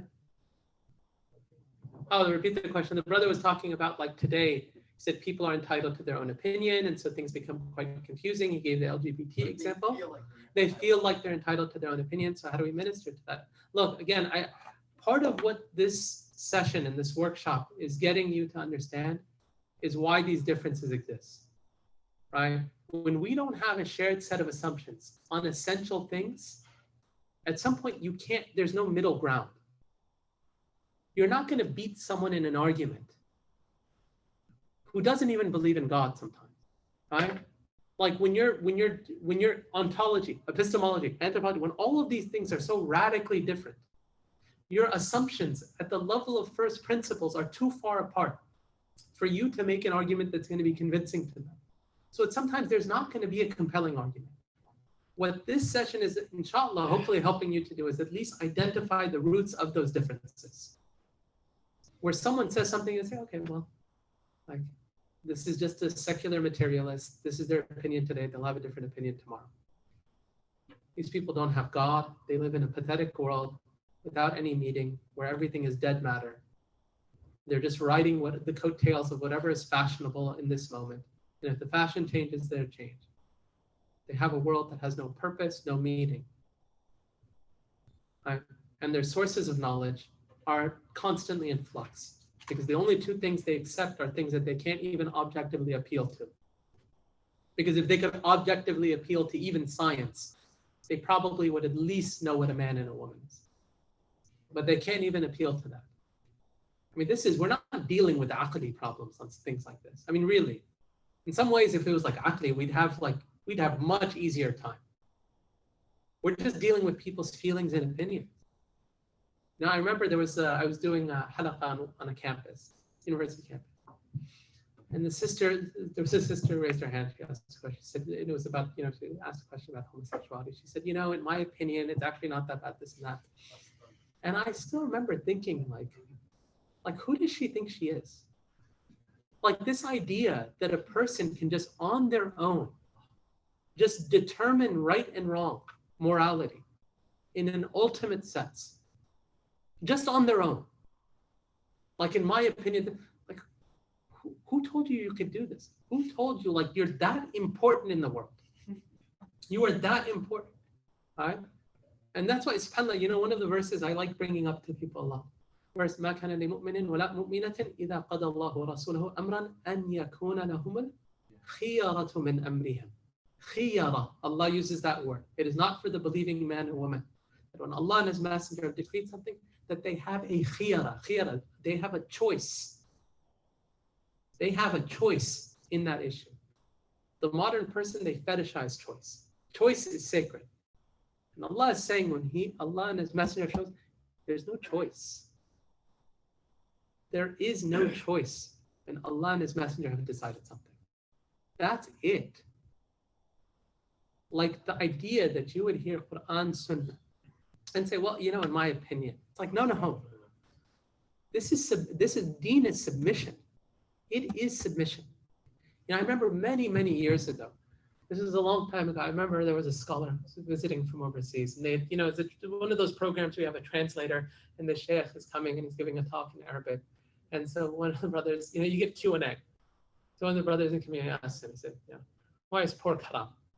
Yeah, you're just giving this great speech and all these things of deen, why is pork haram? Like first question, I was like, so embarrassing. Like you'd think we'd ask like a good question to the sheikh who traveled halfway across the world, So they're just asking about like pork, Like how long has pork been haram? Like, did you need this scholar to come from overseas and explain to you this, And I still remember he responded, he said, subhanAllah, he said, I'm surprised to hear that question from a Muslim. I'm surprised to hear that question from a Muslim. He said, there are certain things that you just submit to. This is not the greatest ibtila you've had in your life, that you can't eat pepperoni or something. People, this is not in the darajat of what you have to give up for Allah. This is easy. This is an easy thing. If the easy things become sources of great personal confusion and conflict, that's a bad sign. That's a very bad sign. And this is why, like, a lot of these issues, they are suggestive and symptomatic of very deep spiritual issues that we're dealing with today. Things that aren't hard for people to give up, that become crises for them. You know, today, like one of the biggest sources of crisis for young Muslims is this idea of like having a dog as a pet. Like, yeah, you get a cat. What's the harm behind getting a cat? What is it? Is it gonna like, is your life gonna end if you don't have a dog? It's so inconvenient to take care of. It's so your house is gonna smell. Why do you even want a dog? Yeah, even just like, and it just saying, okay, you don't understand the rationale, you don't understand, but just the idea, it's a pet, man. It's a pet. Can you sacrifice that for Allah? When that becomes this huge conflict, where a person's like, I don't know if I can do it. I don't know if I can do it. You know? You're like this, it gets a lot harder than that, right? It gets a lot harder than that. Like if we can't move past this, you're gonna have a tough time. You are gonna have a very, very tough time here. Because once you start learning how to be a Muslim, it's like, okay, Salah is tougher than that. Fasting's tougher than that. Zakat's tougher, everything's tougher than that. This is the easy stuff, man. If you can't handle that, like it's a really bad state for people to be in. And so in some ways, like, you know, this is suggestive of just like where people's hearts and minds are at. And what we have to do in some ways is like unravel the assumptions that are embedded in a question like that. Right? And so I've written a lot on this subject, mainly because it's like, look, like tahrim liwat, like there's no ikhtilaf on this. But Muslims are struggling with it. So we have to argue, we have to produce, and we have to give da'wah, and we have to keep doing this now. Because this is suddenly now a source of shubuhat in people's faith. But at its core, the worldviews angle that we're going through today is getting you to understand and appreciate what sits at the root of this. A lot of the problems that we run into are at the surface. Right? And we can say that there are social anxieties of belonging, this and that. But what is fundamental to this is that people are living in a worldview that is informed by a certain set of assumptions, ontologically, epistemologically, and so on. And when you're able to detect and connect the dots, you're at least able to see why it is the way it is. That's what we're trying to get across here, inshallah. So let's get into epistemology very quickly, inshallah. Okay. So we said senses, intuition, revelation, fitra, reasoning. Okay. Let me erase some of this.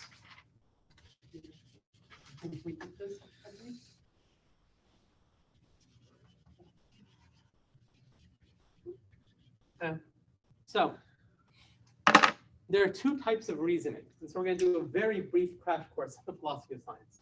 Okay. Oh, just closed it. There is deductive reasoning or deductive logic. There's inductive reasoning. Inductive logic. Okay. Now the common deductive reasoning, it's you making inferences based on assumptions or things that you know. So there's a very common syllogism that explains deductive reasoning. They'll do this a lot in philosophy of science classes, okay? Where they'll say, all men are mortal.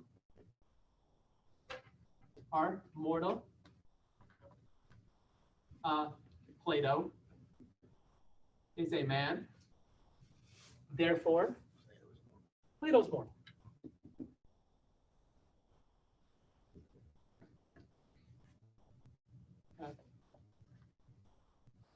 This is deductive reasoning.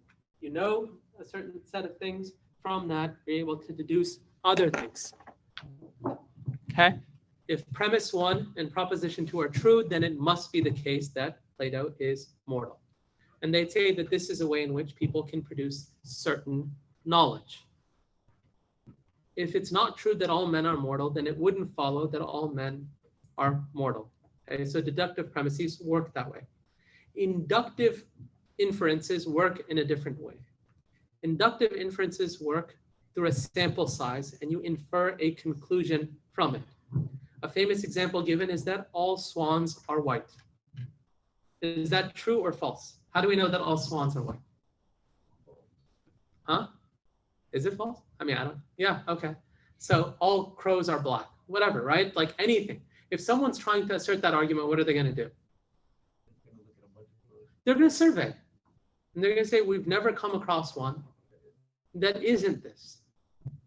That isn't this. And the more that we find, the more that our assumption or our conclusions are going to be confirmed.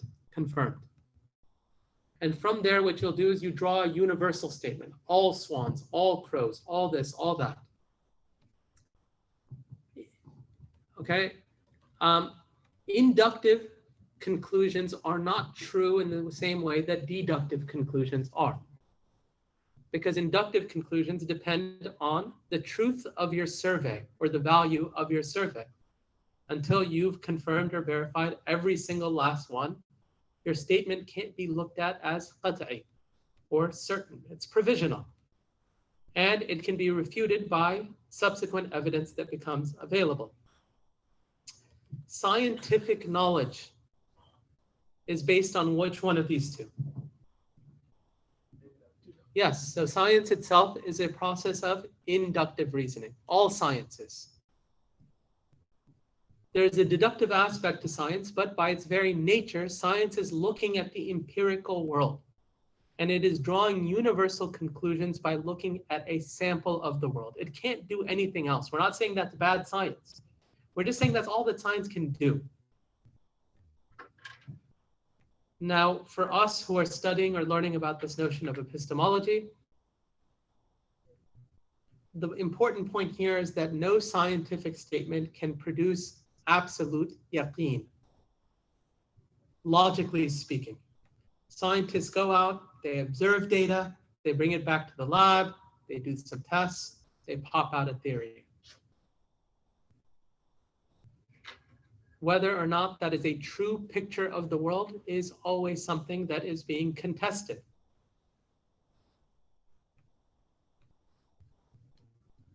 And on a side note, I'm not going to go through it all, but historically, there are many, many major transitions between scientific theories that at their time, people assumed to be objectively true. They said, this is simply how it is. This is simply how it is. This is the way the world is. And then subsequent scientific discoveries would come about and it would be completely upended. Completely upended. Okay? And even we've seen this with Newtonian mechanics, for instance. Right? People used Newton, and sometimes those old theories, people are able to do a lot with them. The truth of something is not verified simply because people can build something or do something on the basis of those theories. Right? The functionality of a given theory can be there, but it can still be inadequate or perhaps not fully true. If you want to learn about this more, there's a great courses website. There's a class called Science Wars, How Scientists Know What They Know. It's from Stephen Goodman from Lehigh University. The courses are oftentimes like 90% off. And it's got 24 lectures, 30 minutes each. It's really good on the epistemology of science. He's not against science, but he goes into a lot of detail on just its limits. Now, what Goodman argues, and I'll bring this up just to sort of close out this inference and inductive deductive point, okay? Now, he says, if you consider this statement, if A, therefore B, if A, then B, sorry, if A, then B, then follows from there, A, therefore B. So to explain this, if it rains, the ground gets wet. Consider the analogy. If A, if it rains, then B, the ground gets wet. A happens, it rains, therefore the ground gets wet. Okay? That's a type of deductive argument. Now compare this to, what about if A then B, B therefore A? Huh? No, abductive reason is the same as that's just another inductive. Yeah, it's just a category within inductive. But ask yourself, if A then B, so if it rains, the ground gets wet. B, the ground's wet, therefore it rained. Is that a valid deduction? No, no. That's actually called affirming the consequence. It's considered a logical fallacy. What inference is science based on? This or the second one that I just gave? No, it's based on the second one. It's based on the second one. All we're seeing is the wet ground. It's always based on that, right? You know, the theory predicts, you know, we look at X results and we produce theories. And then we look and we say, hey, there's more ground that's wet. Our theory is being confirmed. And they always say, oh, theory is being proven. We say, no, we're getting more and more confident, but we're always figuring it out. We're always figuring it out. And so this should hopefully help us a little bit, just kind of put science in a place where its power or explanatory power is kind of put down a little bit. Yes, there's a lot we can get out of it. We also understand that there's some fundamental limits to it. Fundamental limits to it. Now, okay. Now, okay. So we said inductive and deductive reasoning.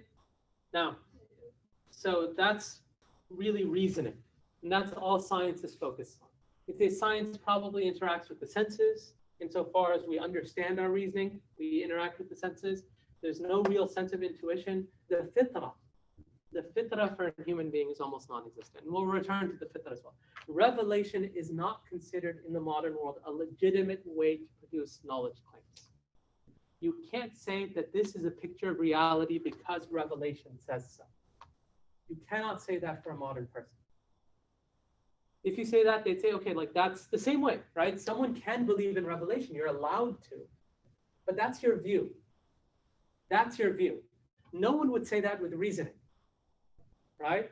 Like if, for instance, we talk about photosynthesis and rain and how rain comes about. No one would say, okay, well, that's your view. Like that's your opinion. You don't have that opinion, but I have my own about rain. And I have my own theory as to how rain comes about. They say, well, hold on, like there's a sense to which a person is going to interpret your statement and say, well, no, there's an actual answer to this. And we can study and determine who's right. Like it's not something that should actually be open to multiple views, unless scientists just don't know, right? If someone's going to explain thermodynamics, no one would say, okay, well, that's your opinion. Or quantum mechanics. Well, that's his view about quantum mechanics. Like that's his opinion. I have my own, right? They wouldn't say that. You'd have to be like a PhD, and then you'd probably be, differing in some details, but they wouldn't say that. With revelation, the entire category is looked at that way. The entire category, forget the output of the category, which is the examples I'm giving, or the output of the category of reasoning, right? And the entire enterprise is seen as something that it's like, okay, like you have your revelation, right? That's even how they talk about it. You have your revelation. That's not how we think about revelation, right? When we say, no, it's not my revelation, it's revelation. It's for you too, actually. It's your revelation, like this is Allah revealing it to you, and this is revelation, period, end of story. Whether you accept revelation or not is a different story. The same way where whether you accept reasoning or not, that's a different story. And there are consequences to this, because there are certain things that different epistemological sources teach us that others don't. Okay?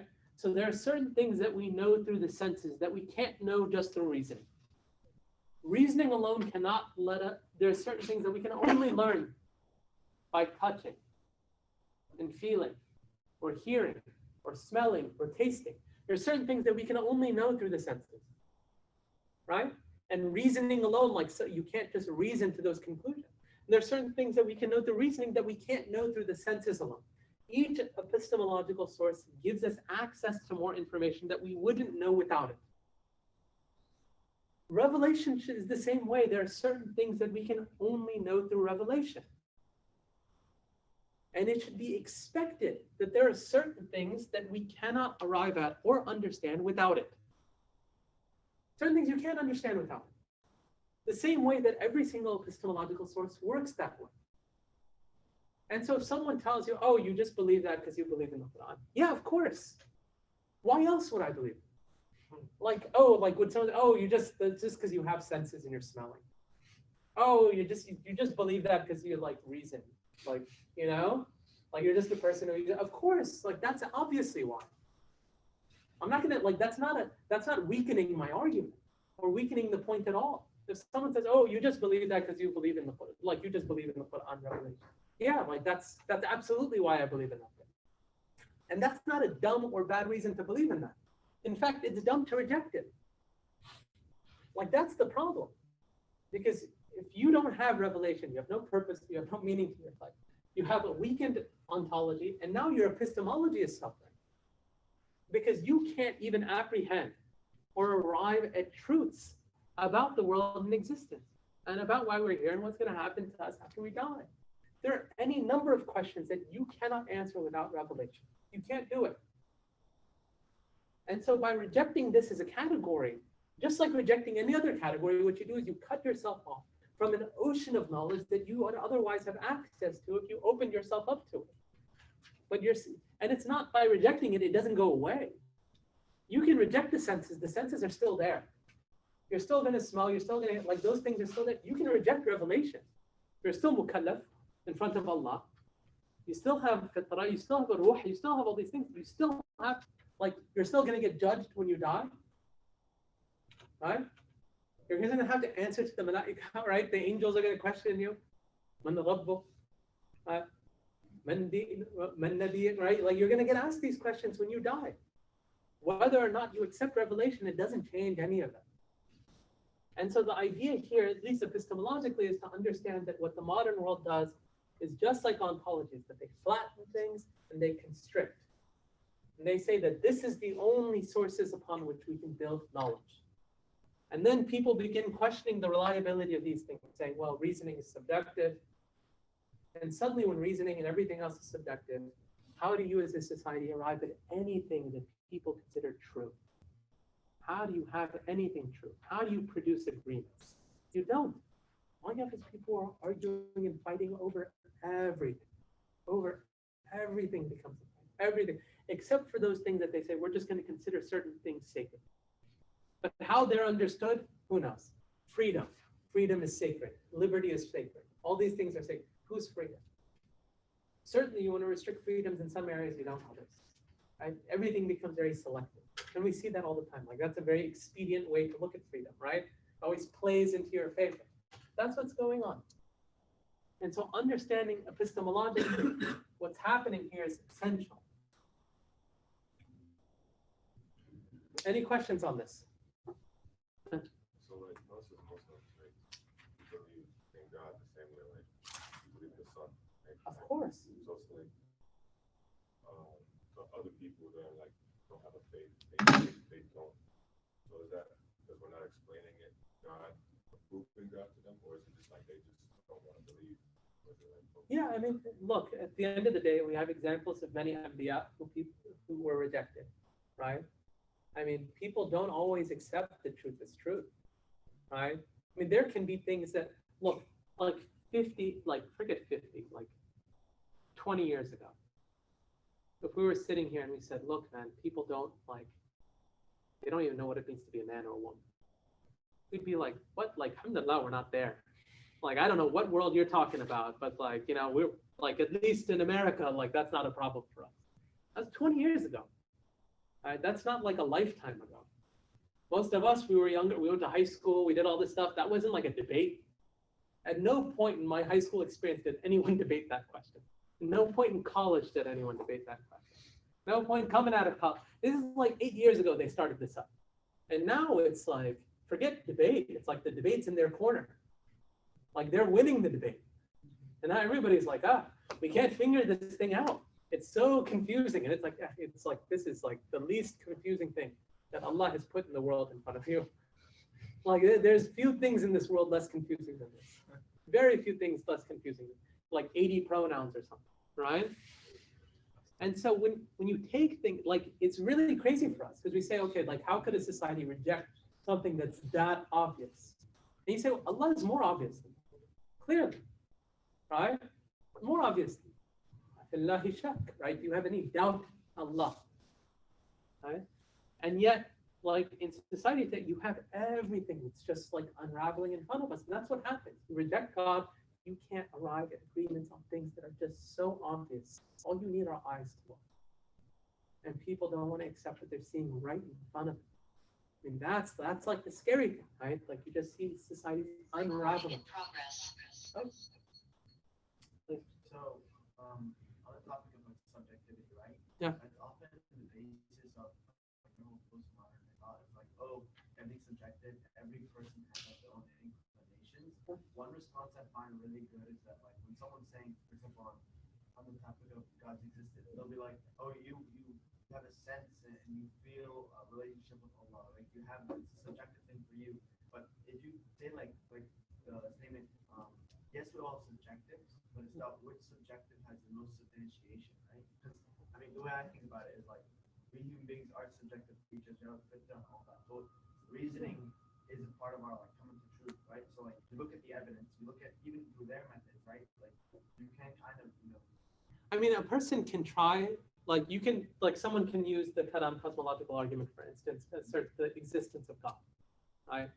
And someone might even look at you and say, you know what, that argument like makes some sense. Like potentially, right? But in a society like ours, I mean, is that really going to take a person to where like now I'm gonna make taslim to the truth? Are they going to say like, oh, that's just like another argument that might make sense? Like that's what happens a lot of times. And this is actually, you know, one of the things that we have a problem with today is the inversion of like our cosmological norms, which is that like when people talk about, oh, like I like have these experiences where I felt God, right? What's being given priority? Me. I'm the priority in that equation. Like God's existence, like I'm the one who went through this, and like I'm the center of it. It's like no. Like whether like I felt like it doesn't matter, right? Like Allah's existence transcends my specific like emotions on a given day. And his existence looms over all of us, you and me equally. And so someone's like, part of the problem with a lot of subjective realities is that like it's too easy to even subjectivize like the types of arguments that a person's making, which is why I usually don't even try to play that game with you. I don't play that game with you. You know? Like, oh, that's your truth, that's mine. I say, no, there's truth. Right? And it's truth for you and it's truth for me. And you can take it or you can leave it. Halas, like, you know? And someone would say, oh, like it's great for you, like I'm so happy for you, you found this great thing that works like for you. Like, no, like I found something. Like it was there and it works for you and all of humanity. And whatever alternative exists doesn't work in this life and that, right? And so it's kind of like it's much more confrontational. Most people are very uncomfortable thinking this way, okay, because it's judgmental. But it's like, okay, like that's what this world is. This is a consequential world we're in. And these things we're talking about aren't just like we're not talking about sports and who like the GOAT is in basketball or something, right? Like we're having a discussion about something that is going to determine whether or not we're saved in the hereafter. This is the single most important thing ever. Like there's nothing more important than that. And when something is that significant and that important, I can't treat it like it's just some news story that came out on CNN and argue about it back and forth. Like I just, you know, that's not how the topic is. And so what happens for most people is like, even on the rare occasion where God or religion or something is discussed, it's just like a discussion of gun control or something. You know, like or tax, or what good tax policy is. That's how they're used to talking, things, low stakes discussions, low stakes conversations, right? The type of conversation where people can argue and fight and this and that, but it's like, yeah, we'll vote and we'll see what comes out of it. And it's like, no, this is not that genre of issue. This is a totally different matter altogether. And getting people to appreciate that is essential for us. And it's a bigger challenge for us in a society where people are unaccustomed to thinking that way and are unaccustomed to speaking that way, right? And so what happens is, and you'll see this, like what happens to modern religion? Modern religion becomes responsive to the worldview that you're in. And we've talked about this with Christianity and Judaism, right? The modern ontology does not take theology for granted, God, right? Nor does it take the ghaib for granted. What happens in your religious discussions? You refer to the ghaib less often, and you speak of God less often. So if you look at church sermons, right? Like it's remarkable how many like popular sermons will take place. They don't even mention like Jesus. It's like, man, like you probably come across mentions of Isa like at a khutbah. Like you have a higher likelihood at a khutbah than hearing about it in a church. These people are supposed to worship the guy, you know? And it's like you can hear about him more in the masjid. Because you'll hear an entire sermon about like being your best self, you know? And about just like loving your neighbor and doing it. So it becomes very much rooted in just being a nice person. It's all about that. They don't want to do things that they're not talking about heaven. They're not talking about hell. They're not talking about the day of judgment. They're not talking about the afterlife, right? They're not talking about angels. They're not talking about din. They're not talking about that. Like all of these things suddenly are just all, like they're topics that just unself-consciously they're not approaching as often. Because they understand that they're the types of topics that many people aren't responding to the world today because they are modern people who have this particular worldview, right? And frankly, like that happens with Muslims now too. In my own life, I've seen, Allah knows in my own life, 15, 20 years ago, much more common to hear khutbah where people are talking about the Akhirah. Much more common. Day of Judgment, this is a very common khutbah topic. Right? Now it's not uncommon for me to enter in and hear a khutbah. It's very sort of quasi-psychology, therapeutic, right? Community building. These have become very important topics suddenly now, right? And they're being given priority. And suddenly now, person goes to an entire conference and that's like every session, that's all they're talking about, right? And it's all about, you know, how do we live here and how do we do this and how do we, like those, it's all very dunyawi. It's very dunyawi, right? The conversation. And it's like, okay, well, how do you get more dunyawi? As a person, you live in a society where all they have is the dunya. You live in a society where all they have is the dunya and suddenly like that's all you get, right? And you would actually notice this when you travel overseas and you attend khutbahs. Right? Like even countries where like the official khutbah are like coming down, even those khutbahs, you'll be like, man, these are like very different khutbahs. Than just the fact that there's so many more ayat, there's like revelation, like you just hear it. And you say, wow, subhanAllah, like these khutbahs are very different than what I'm hearing. You hear a bayan, you know? Seriously, you hear it, like, wow, like people don't really think or talk like that much, you know? And so these are things that like what do we do? Like this isn't just ugly stuff. In some ways, these aren't things like, I can explain to you a worldview difference. Unless you're living it, it's not going to be meaningful.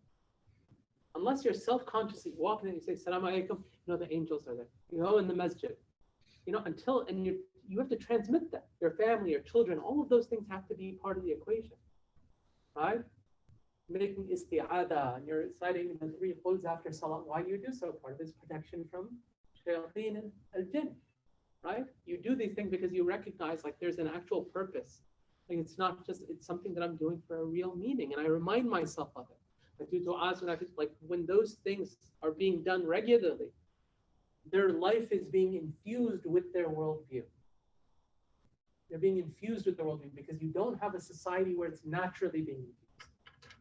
You don't have a society where you're walking around and you're just hearing the other. You don't have a society like that.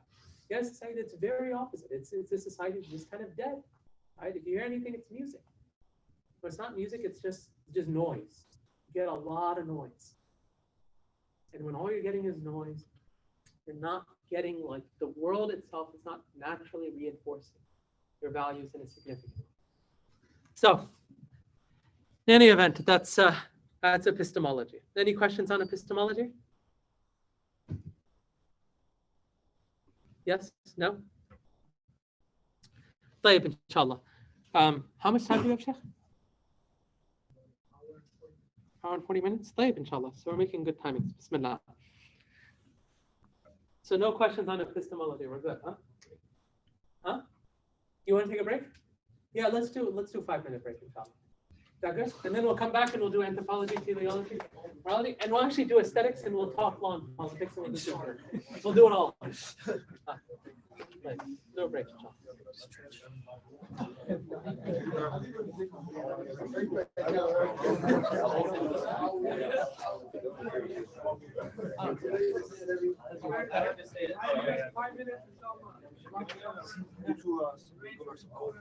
No, water's fine. Yeah. No. I'll just leave this inside. This is your bag? Yeah, it's my bag. I can throw it in the corner. Do you mind if I put it on the table? Yeah, that's fine. Question I forgot. Oh, an ISP? Oh, okay, mashallah. I don't think I saw you there. Oh, where's the... There'll be a 5-minute break, inshallah.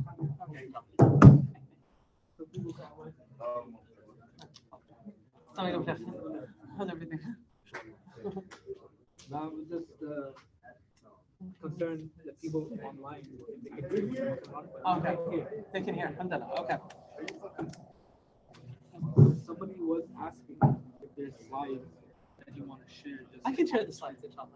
I do have some slides on the topic, so I'll share them out, inshallah. Yeah, but also when presenting, Yeah. if you just because you're writing on the board. Oh, yeah. They're not going to get it? Okay, inshallah. So I'll share the can you slides. share on the. Yeah, I'll do that, inshallah. When we get back, I'll pop up slides, inshallah. Okay, inshallah. That's fine. Are there a lot of people on the Zoom? There's like 30. Oh, really? 35. Wow, that's a pretty Your big name is audience. on the chat. Huh? Your name would be. Oh, You're mashallah. chatting with them on a big program. Oh, Follow we'll the see link. as you want to. And then watch Shakir followed by Massachusetts. Oh, Yemen, South Park, North New York. okay, mashallah. Yeah, we'll see as you want to, mashallah. They just did a program in, just a few weeks ago with them. Yeah, they we did it did. Memorial. Okay. Annual retreat, we took like 40 of these guys. Okay, mashallah. Yeah, subhanAllah. I went to ICNA. Yeah. I have to tell you, man, so these programs, like, I just feel like some of them have given up on ikhtilaf. They've just given up on that issue. SubhanAllah, you just feel, even in your heart, you just feel a little bit of shame being like, what's going, But we talk about that often with all these guys ask. Yeah. And then when we went to Chicago, Yeah. we were like, oh, good luck. Yeah. You purposefully told them to do the program on this weekend so we don't go to ICNA, right? I was like, how do I have sway over such a? I was like, no. But that's a joke. It's insane. I mean, a lot of the brothers who have are good brothers, but I'm like, I remember when ICNA used to be much better on them. Much better. And I went to last year, I was like, man, they're just hanging out and everything. It's just open. I mean, it falls right into exactly everything that you're saying. Yeah. The gradual. Yeah, it's just a decline. Yeah, it's just a decline. Yeah, I remember when even in the main court, they used to put the parda in the middle, and they'd have the brothers on one side. So it was a big hall. They'd have the going down the middle. Now just everybody just sitting everywhere. Yeah, it's like the whole place is so mixed. Even the young people. What are the young people? We want. Yeah, it's like subhanAllah, like these Muslim programs have just given up so many of them. It's very sad. I mean, at least with the guys that go like, it's happening, but in the back of their mind, at least they're not justifying it. Yeah. You know? Like that's the. Yeah. We gotta start with that. You know? Yeah.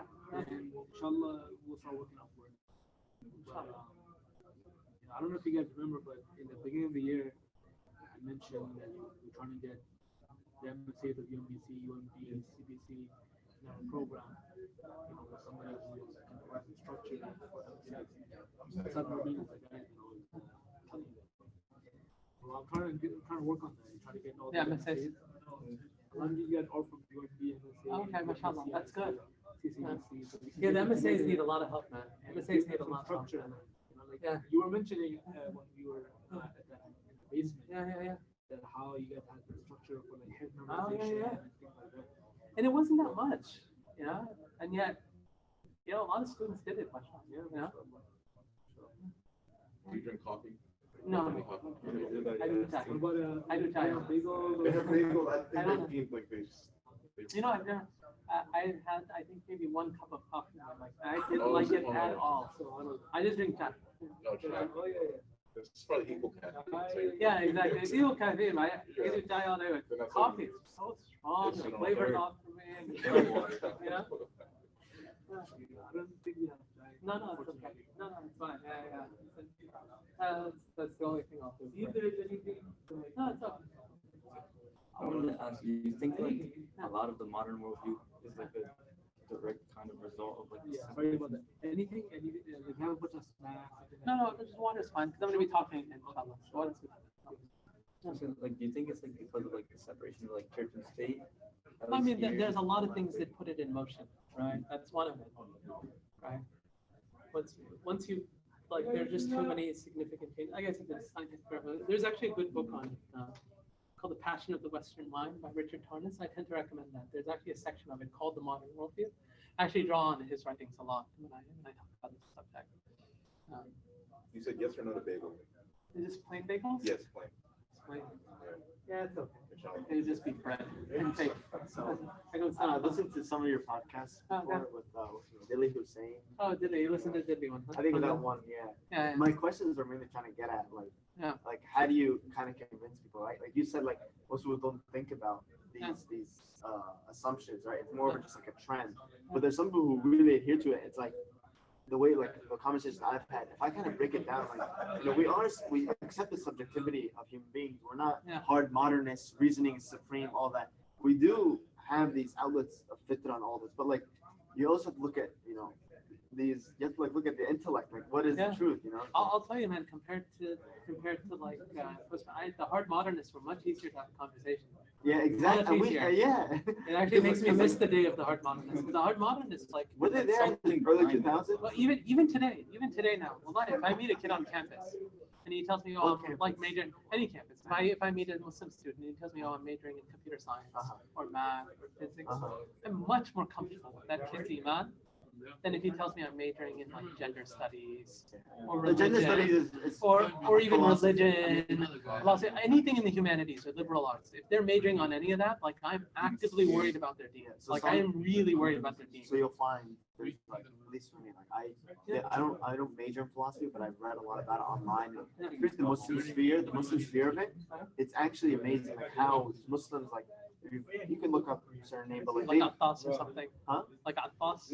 no, I'm talking about like Sabur Ahmed. Okay, so and what others, yeah, right? those guys, Especially- the Sapiens guys. Yeah, Sapiens, it's like Hamza Zor's all, but like they're big, but like they've done a lot of big podcasts on nihilism, on these things, right? Of course, yeah. And like you'll find that people who watch that and then go into philosophy, Muslims, they get a really sound understanding. Like, Yeah, look, I don't think a person like necessarily has to fall out of their faith. I just think that in people who go general, in alone. like, look, one of my a good brother, very good friend of mine, is PhD in philosophy of science from Carnegie Mellon. He told me, he said, look, every single like person in my department is an atheist. He was taking it for granted if you were an atheist. Taking it for granted. Even like the teachers that teach Islamic Studies at most of the universities. He said, I never brought up God in front of this room. I never did. He said, these guys would have laughed me off. So they would have laughed at him. And this brother is brilliant. And he's very religious. Very. But he's like, you know, like these philosophy like professors look quirky anyways. For him to have a long beard, he's like half these guys like dressed disheveled and all that anyways. So they didn't really like think twice. Actually, I find a lot of people who delve into postmodernism, they stick with Christianity or religion, especially Kierkegaard and all these different thinkers that they stick with that as opposed to atheism. But maybe that's just like no, I mean a lot of like especially like the contemporary even like contemporary liberals. Like if you look at progressives, they're like 70% atheists. The West, in the US. not even agnostic, not even agnostic. No, like they're atheists or agnostic, yeah, but they don't believe in God. Thing like it's like a formal part of their belief. God is either a question or explicitly out. right? And even the ones who do believe in like Christianity, like, I don't even know if they count, to be honest. Like, do I count those people as kitab when they don't believe in their kitab? What are you supposed to do? Like, you don't, like, how do you call these people as kitab or kitabi when they don't care for their own kitab? Or they rejected so much of their own kitab? You're talking about the modern. Like, if you tell me, like, oh, like 30% of this group is like Christian, I think they're like, what type of Christian are they? Even the case of like McLean versus Arkansas, like there's a case of teaching creation science in like schools versus like evolution, and there was like a whole thing about how like science is tentative and all that, but like it came a point where like they changed the religious belief to fitting evolution, and to that, so like they kind of don't hold to anything. Yeah, I mean, they're very, it's weird, like, Mormons are probably like more adhering to like some of the old Christian rules, although they're like the Qadianis of Christianity. So like they almost and have the Book of Mormon and all those weird things and stuff. They can't count as Ahlul Kitab, even though they're like more Kitabi in their faith. I took a philosophy of science class. Oh, you did? Okay, so some of the stuff. Yeah, there's a good. So weird. No, there's a good book. There's a couple of good books. The Divine Reality books. Yeah, they gave us that book. There's a good book by Larry Lawden. Larry Lawden has very good works. He has a good book called The Rise of the Demarcation Problem. That's an article of his. He has a book. It's like a dialogue. It's like a dialogue between four people, and it's like one person's the positivist, pragmatist, and there's the realist, and there's the relativist. And there's constant dialogue over the major issues. The issues of incommensurability. I mean, they go through a lot of detail, and it's a good book. I mean, there's parts of it where it's dense, but I think it's just really well done. So if you want to get a handle on sort of where the four main streams are, contemporary philosophical thought and sciences, that's good. Actually, that great course class that I mentioned is really, really good too. It's not.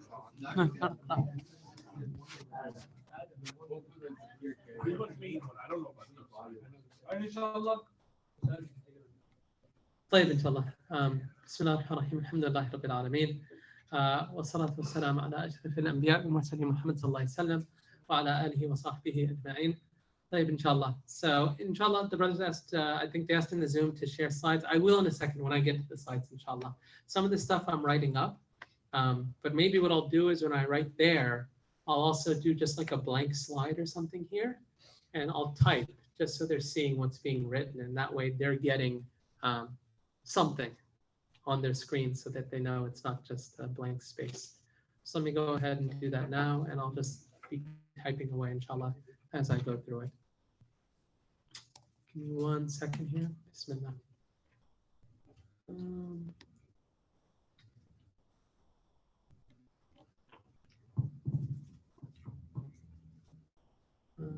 Okay. Let me see if I can do this. I'm going to put any theme on it. Okay, Bismillah. I'll type up here.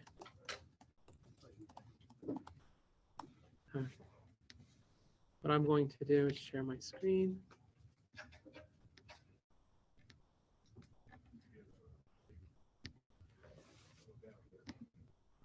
Okay, I'm going to share this specifically, and then what is man? Okay, Bismillah. Okay, so let me see. Does this go down? Okay, I'm going to pause it, and then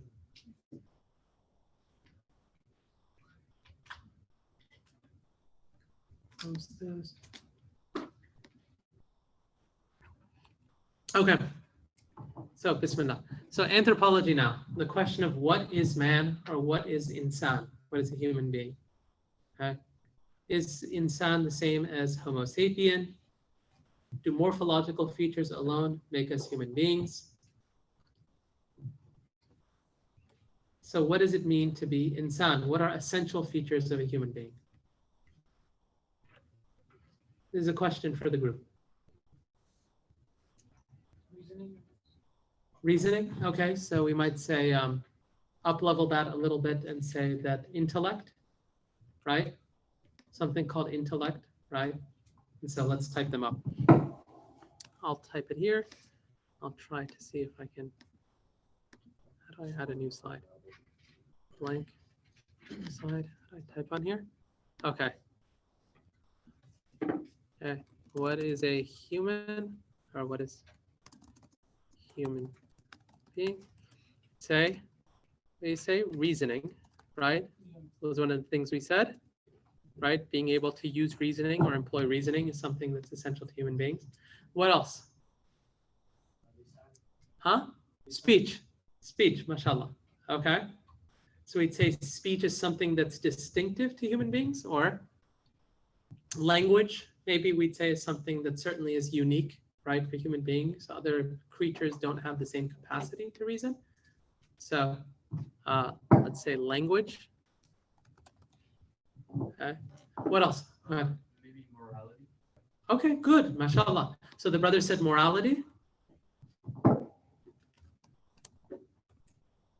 Okay. Well, what else? Biology? Like there's specific biology that makes them. Okay, so we do have a distinctive biology, definitely. We'd say that one of the things that distinguishes human beings from others is that we have a certain type of body phenotype, right, that other animals don't. Okay, anything else? By the way, the classical Greek definition of the human being, does anyone know what it is? All right, rational animal, rational animal. Oh, so, and that's why if you look, even the mutakallimin, what do they say? Hayawan natiq. Hayawan natiq, right? Rational animal. So it's also a definition that you'll see sometimes in terms of insan. Hayawan natiq comes up as lot. Okay. What else? Oh, that's right here. Keep it like that.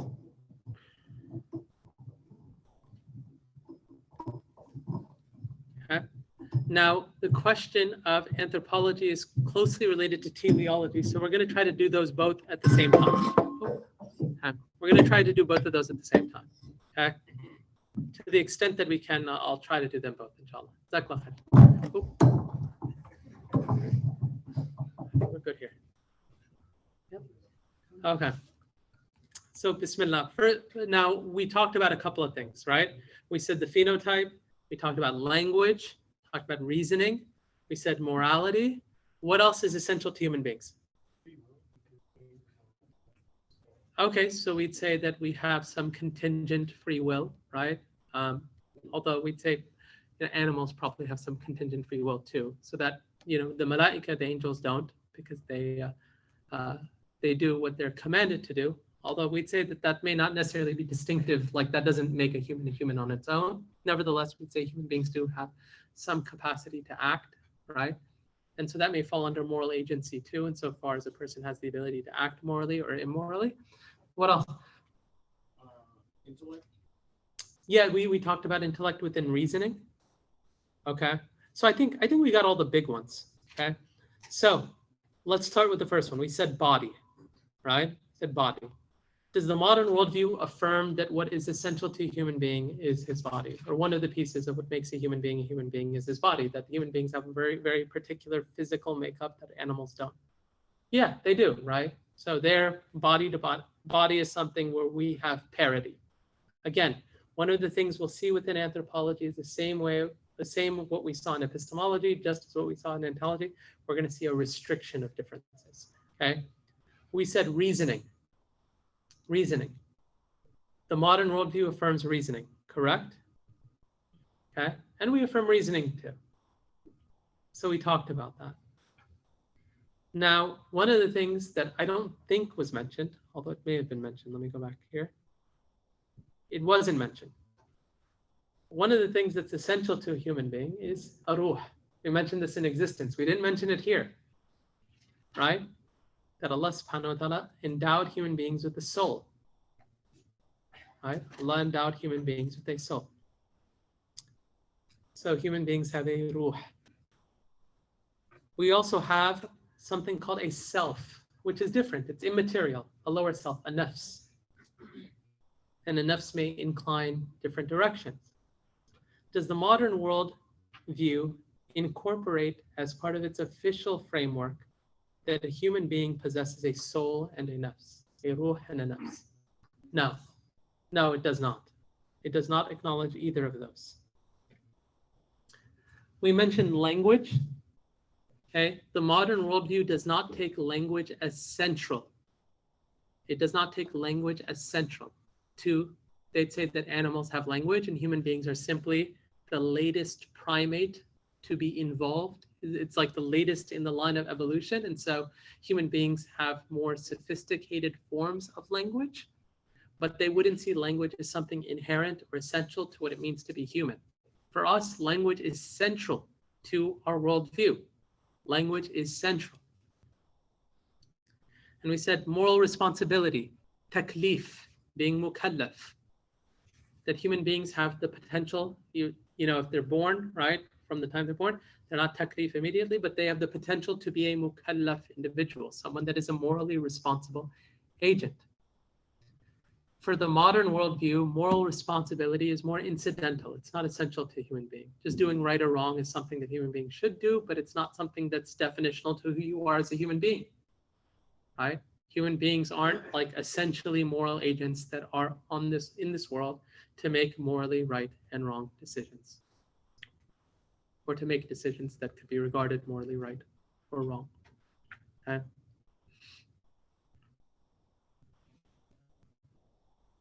Now, if we go down these one by one, okay? So we said the body, talked about the mind.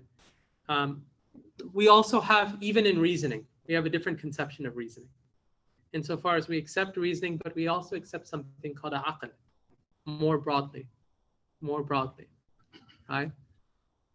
And that's why one of the things that the people of hellfire lament is that they didn't use their aql. لو كنا نسمع أو نعقل ما كنا في أصحاب السعير. So we wouldn't be from the people of the hellfire if we only used our aql. We also have other things that are material and immaterial, the qalb, fu'ad, the lub, right, of an individual. These are all things that we consider very essential to the human being and important.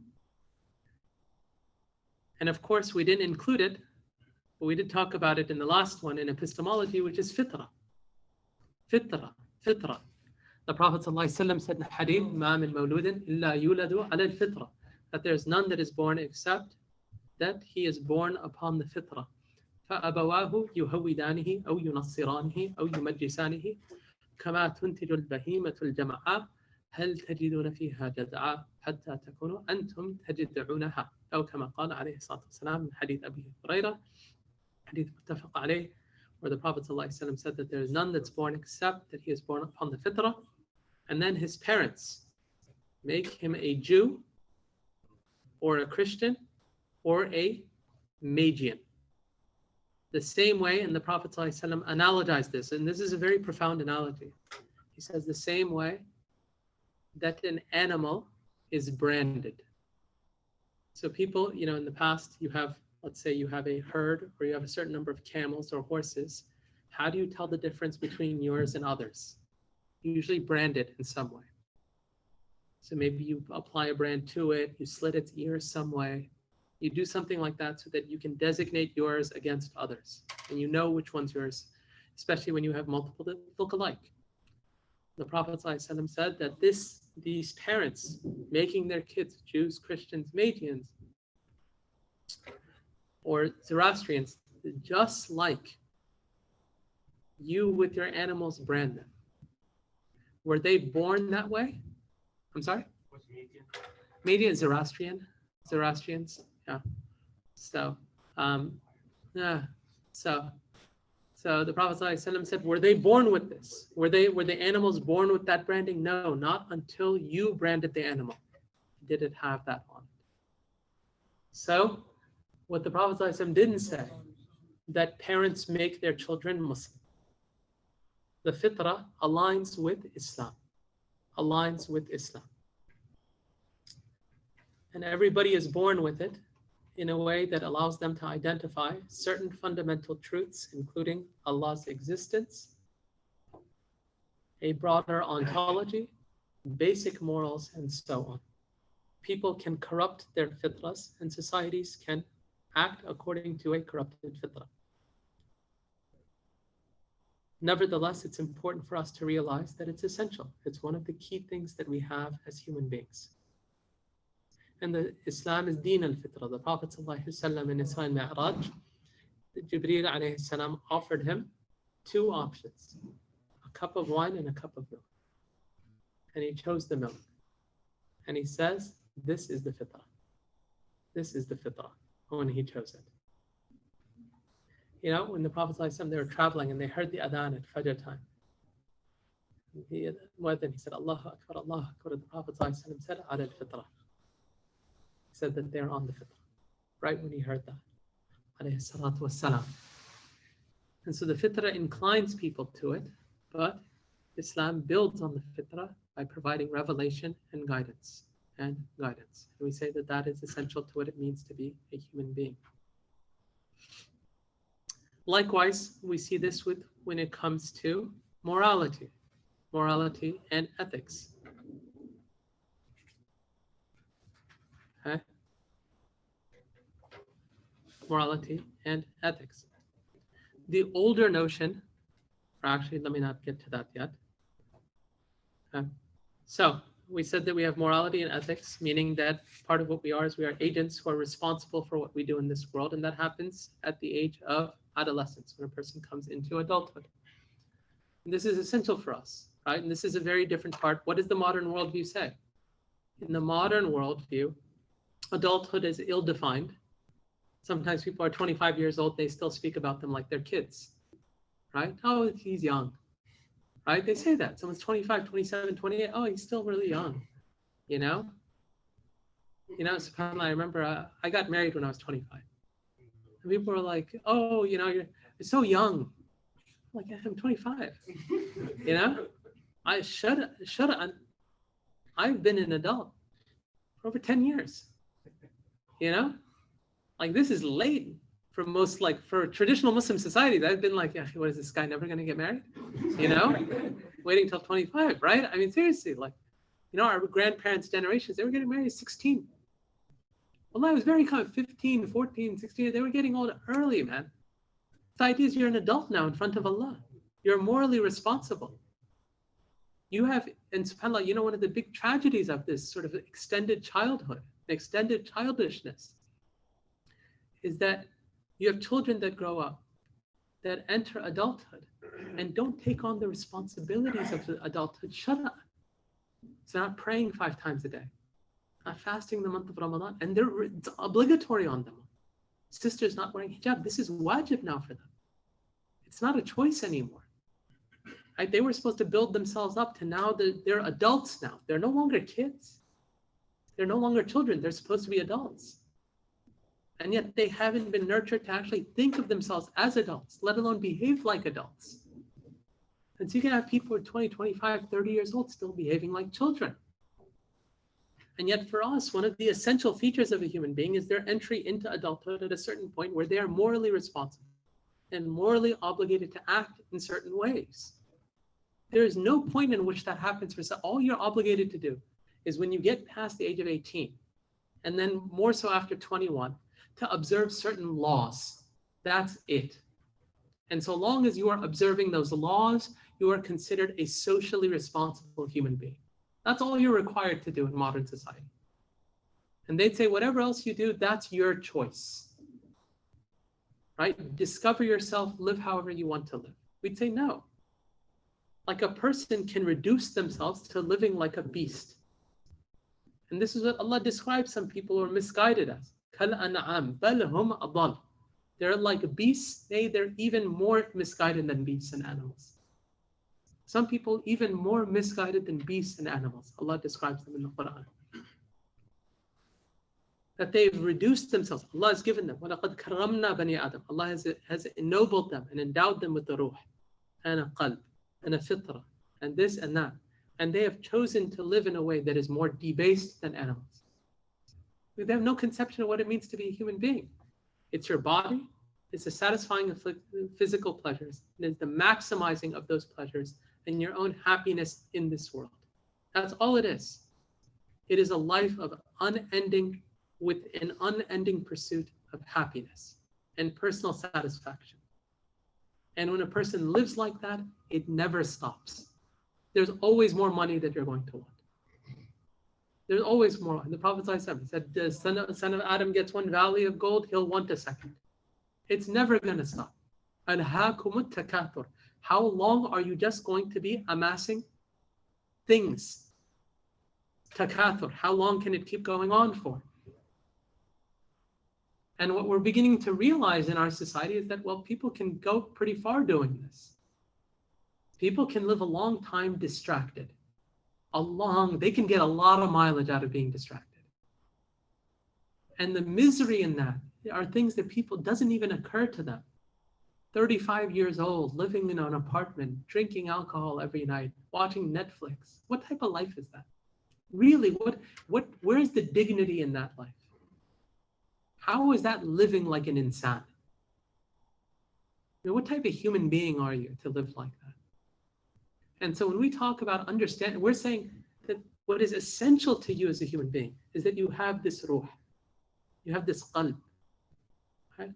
Ala inna fil jasadi mudgha, that in every single body, the Prophet said, is a morsel of flesh. And if it's pure, salah al jasadu kullu, the entire body is pure. Idha fasadat, if it's corrupted, fasad al jasadu kullu, the entire body is corrupted. Ala wa hiya al qalb, this is your heart. Right? So people aren't working on their hearts, they're not working on their souls. And they don't even acknowledge those things as real. Right? So people, when you're just a material individual, when you're a materialist, what heart health relates to is physical health. You eat well, you go to the gym, you exercise, right? Those are good things to do. You'll have TV shows where people lose weight because they need to be healthy, right? And because they're not in good shape and they're not in good health. There's no sense of like, okay, like I'm actually very unhealthy spiritually. My heart is actually in a really bad place. My soul, my connection with my Lord. Right? If you read a lot of the books where the Salihin are spoken about, they're always connected with their state, their hal. They're sort of their condition in front of Allah subhanahu wa ta'ala. That's what they're always worried about that. And they're always monitoring and tracking that. They're doing muhasabat an-nafs, they're tracking, they're taking account of themselves. This is what it means to live. That's what it means to live. But when all it means to be a human being is that you have a mind that you can use however you want, that you have a body that you can use however you want, there's no purpose behind that outside of maximizing everything within it. And so anthropologically here, we see here a big, big difference where you have the modern world, which again has reduced and eliminated many aspects that are fundamental to human existence, many aspects of human existence. And one of the leading Enlightenment thinkers, and certainly he's sort of the foundation upon which contemporary moral thinking is built on top of, John Stuart Mill. John Stuart Mill, he wrote in his autobiography, he talks about his own life. And he says that he had sort of an existential moment. And Mill was not a believer. He said he had an existential moment where he asked himself, what if everything you desire in this world was given to you? What if every last effort you're pursuing were to be successfully accomplished? What would happen then? And he said, I realized at that point that I had nothing left to live for. He said, I realized at that point I had nothing to live for. This is Mill. I mean, these are the types of things, like when you read these people and the way they lived, right? Like that's the world that they have. And this topic of anthropology is deeply connected to the question of teleology, or purpose. Because the question behind purpose is, what is the purpose of insan? Does insan have a purpose? Are you just another animal that's here, that's just trying to survive? And if so, why do you even want to survive? What's the point of it? You know, there's a philosopher named Thomas Zaz, and he has a book. It's entitled Suicide Prevention, The Great Shame of Humanity. That's the title of the book. He argues in the book that suicide is just another choice that people are making. If people want to end their life, it's their choice. There's no greater purpose in life. And what we're doing in trying to prevent people from taking their life is we're impinging upon their freedoms. They're free people. Who are you? We're living in a free society. Why shouldn't they be able to express their freedom? He wrote an entire book on this. And he's written on it quite a bit. Like, this is something he felt very passionately about. He actually says we should work more to facilitate it. We should help people who want to just check out. There's no purpose to these people's life. And what we think of, again, what is sort of the modern teleology? Let's ask that. What is the purpose for a modern person? If they say, what's like your purpose in this world? Is there a purpose that's inherent to creation? Yes or no? For the modern person? No. Okay.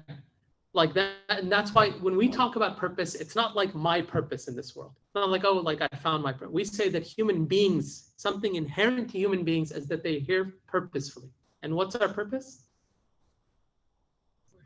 Yes, worship Allah. وَمَا خَلَقْتُ الْجِنَّ وَالْإِنسَ إِلَّا لِيَعْبُدُونَ. To worship Allah. Allah says that we didn't create jinn or man except for worship. Except for worship. This is the only reason we're here, is to worship Allah. This is our purpose. It is inherent to all human beings. We have been created to worship Allah. We have in our society today, as part of the teleology, a loss of any inherent purpose. And so the sort of motif of modern man is, generally speaking, self-discovery. Self-discovery. Finding your purpose. Defining your own purpose in a cosmic sense. I can come up with this on my own. And that's where a lot of that rhetoric comes from. You know, when people talk like, oh, that's great. Like, I'm so happy for you. You found something that works for you. Like, I'm a Muslim, I'm this and that. Oh, like, I'm really like, I'm so happy for you. Like, that is great. Like, wow, congratulations. I'm proud of you. It's because they just look at that as like, that's your purpose. You discovered it. And everybody has to discover their own purpose. Everybody has to discover their own purpose. They have to find themselves. No one can tell you anything. You have to discover it on your own. The idea that you exist as part of a creation that has an inherent purpose, that you are bound to, whether you like it or not, and that you are responsible for, is totally alien to the modern world and to the modern person. Most people say that they find and they discover their purpose. You know, you'll hear this sometimes, right? But sometimes like a CEO will get interviewed. They'll say, you know, I found my purpose in life when I discovered this like Fortune 500 company, and we were able to like modernize and transform the way in which people like, you know, do e-commerce. You're like, okay, like that's like a really weird way to like find your purpose in life, modernizing e-commerce, you know? I remember I heard that, like literally, it was like, you know, I knew I found my purpose once like we wrote this like code and we deployed this application in production and like it became so streamlined, and I knew that this was going to be the rest of my life. And this was my purpose. It's like, okay, you know, literally like people worship these people, right? I mean, Steve Jobs passed away. Like Steve Jobs is revered in modern society. And they say like, you know, Steve Jobs was a transformative figure. And yet, like, he's known for just phones and gadgets. One might say, okay, like, they're interesting technologies that his companies produced. But that was like, what, his purpose? Like, how did that contribute to like a really meaningful legacy? Or athletes when they die, like Kobe dies and everyone's losing their mind. It's like, look, he was like a good basketball player. Okay, but what is that like? How does that become of anything of significance? And so far, we look at human beings and we say that this person really left a lasting and positive and meaningful legacy, let alone something that we can look at and say that that's like a purposeful existence. they just played basketball. They say, oh, he spent so many hours every day, like 10 hours at the gym playing basketball. You know, one of my teachers, he said that, he said one of the ways in which a person can sort of identify Allah's pleasure is by looking at what Allah subhanahu wa ta'ala occupies your time with. And I remember he said that, and I was going to Fajr at the masjid. The Fajr time, everyone's asleep, especially like, winter time, it's early, this and that. It was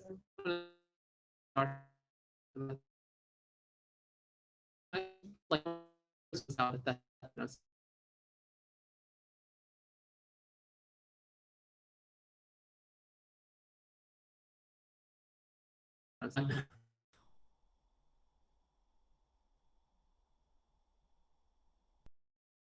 He's sleeping. Some people are out walking their dog.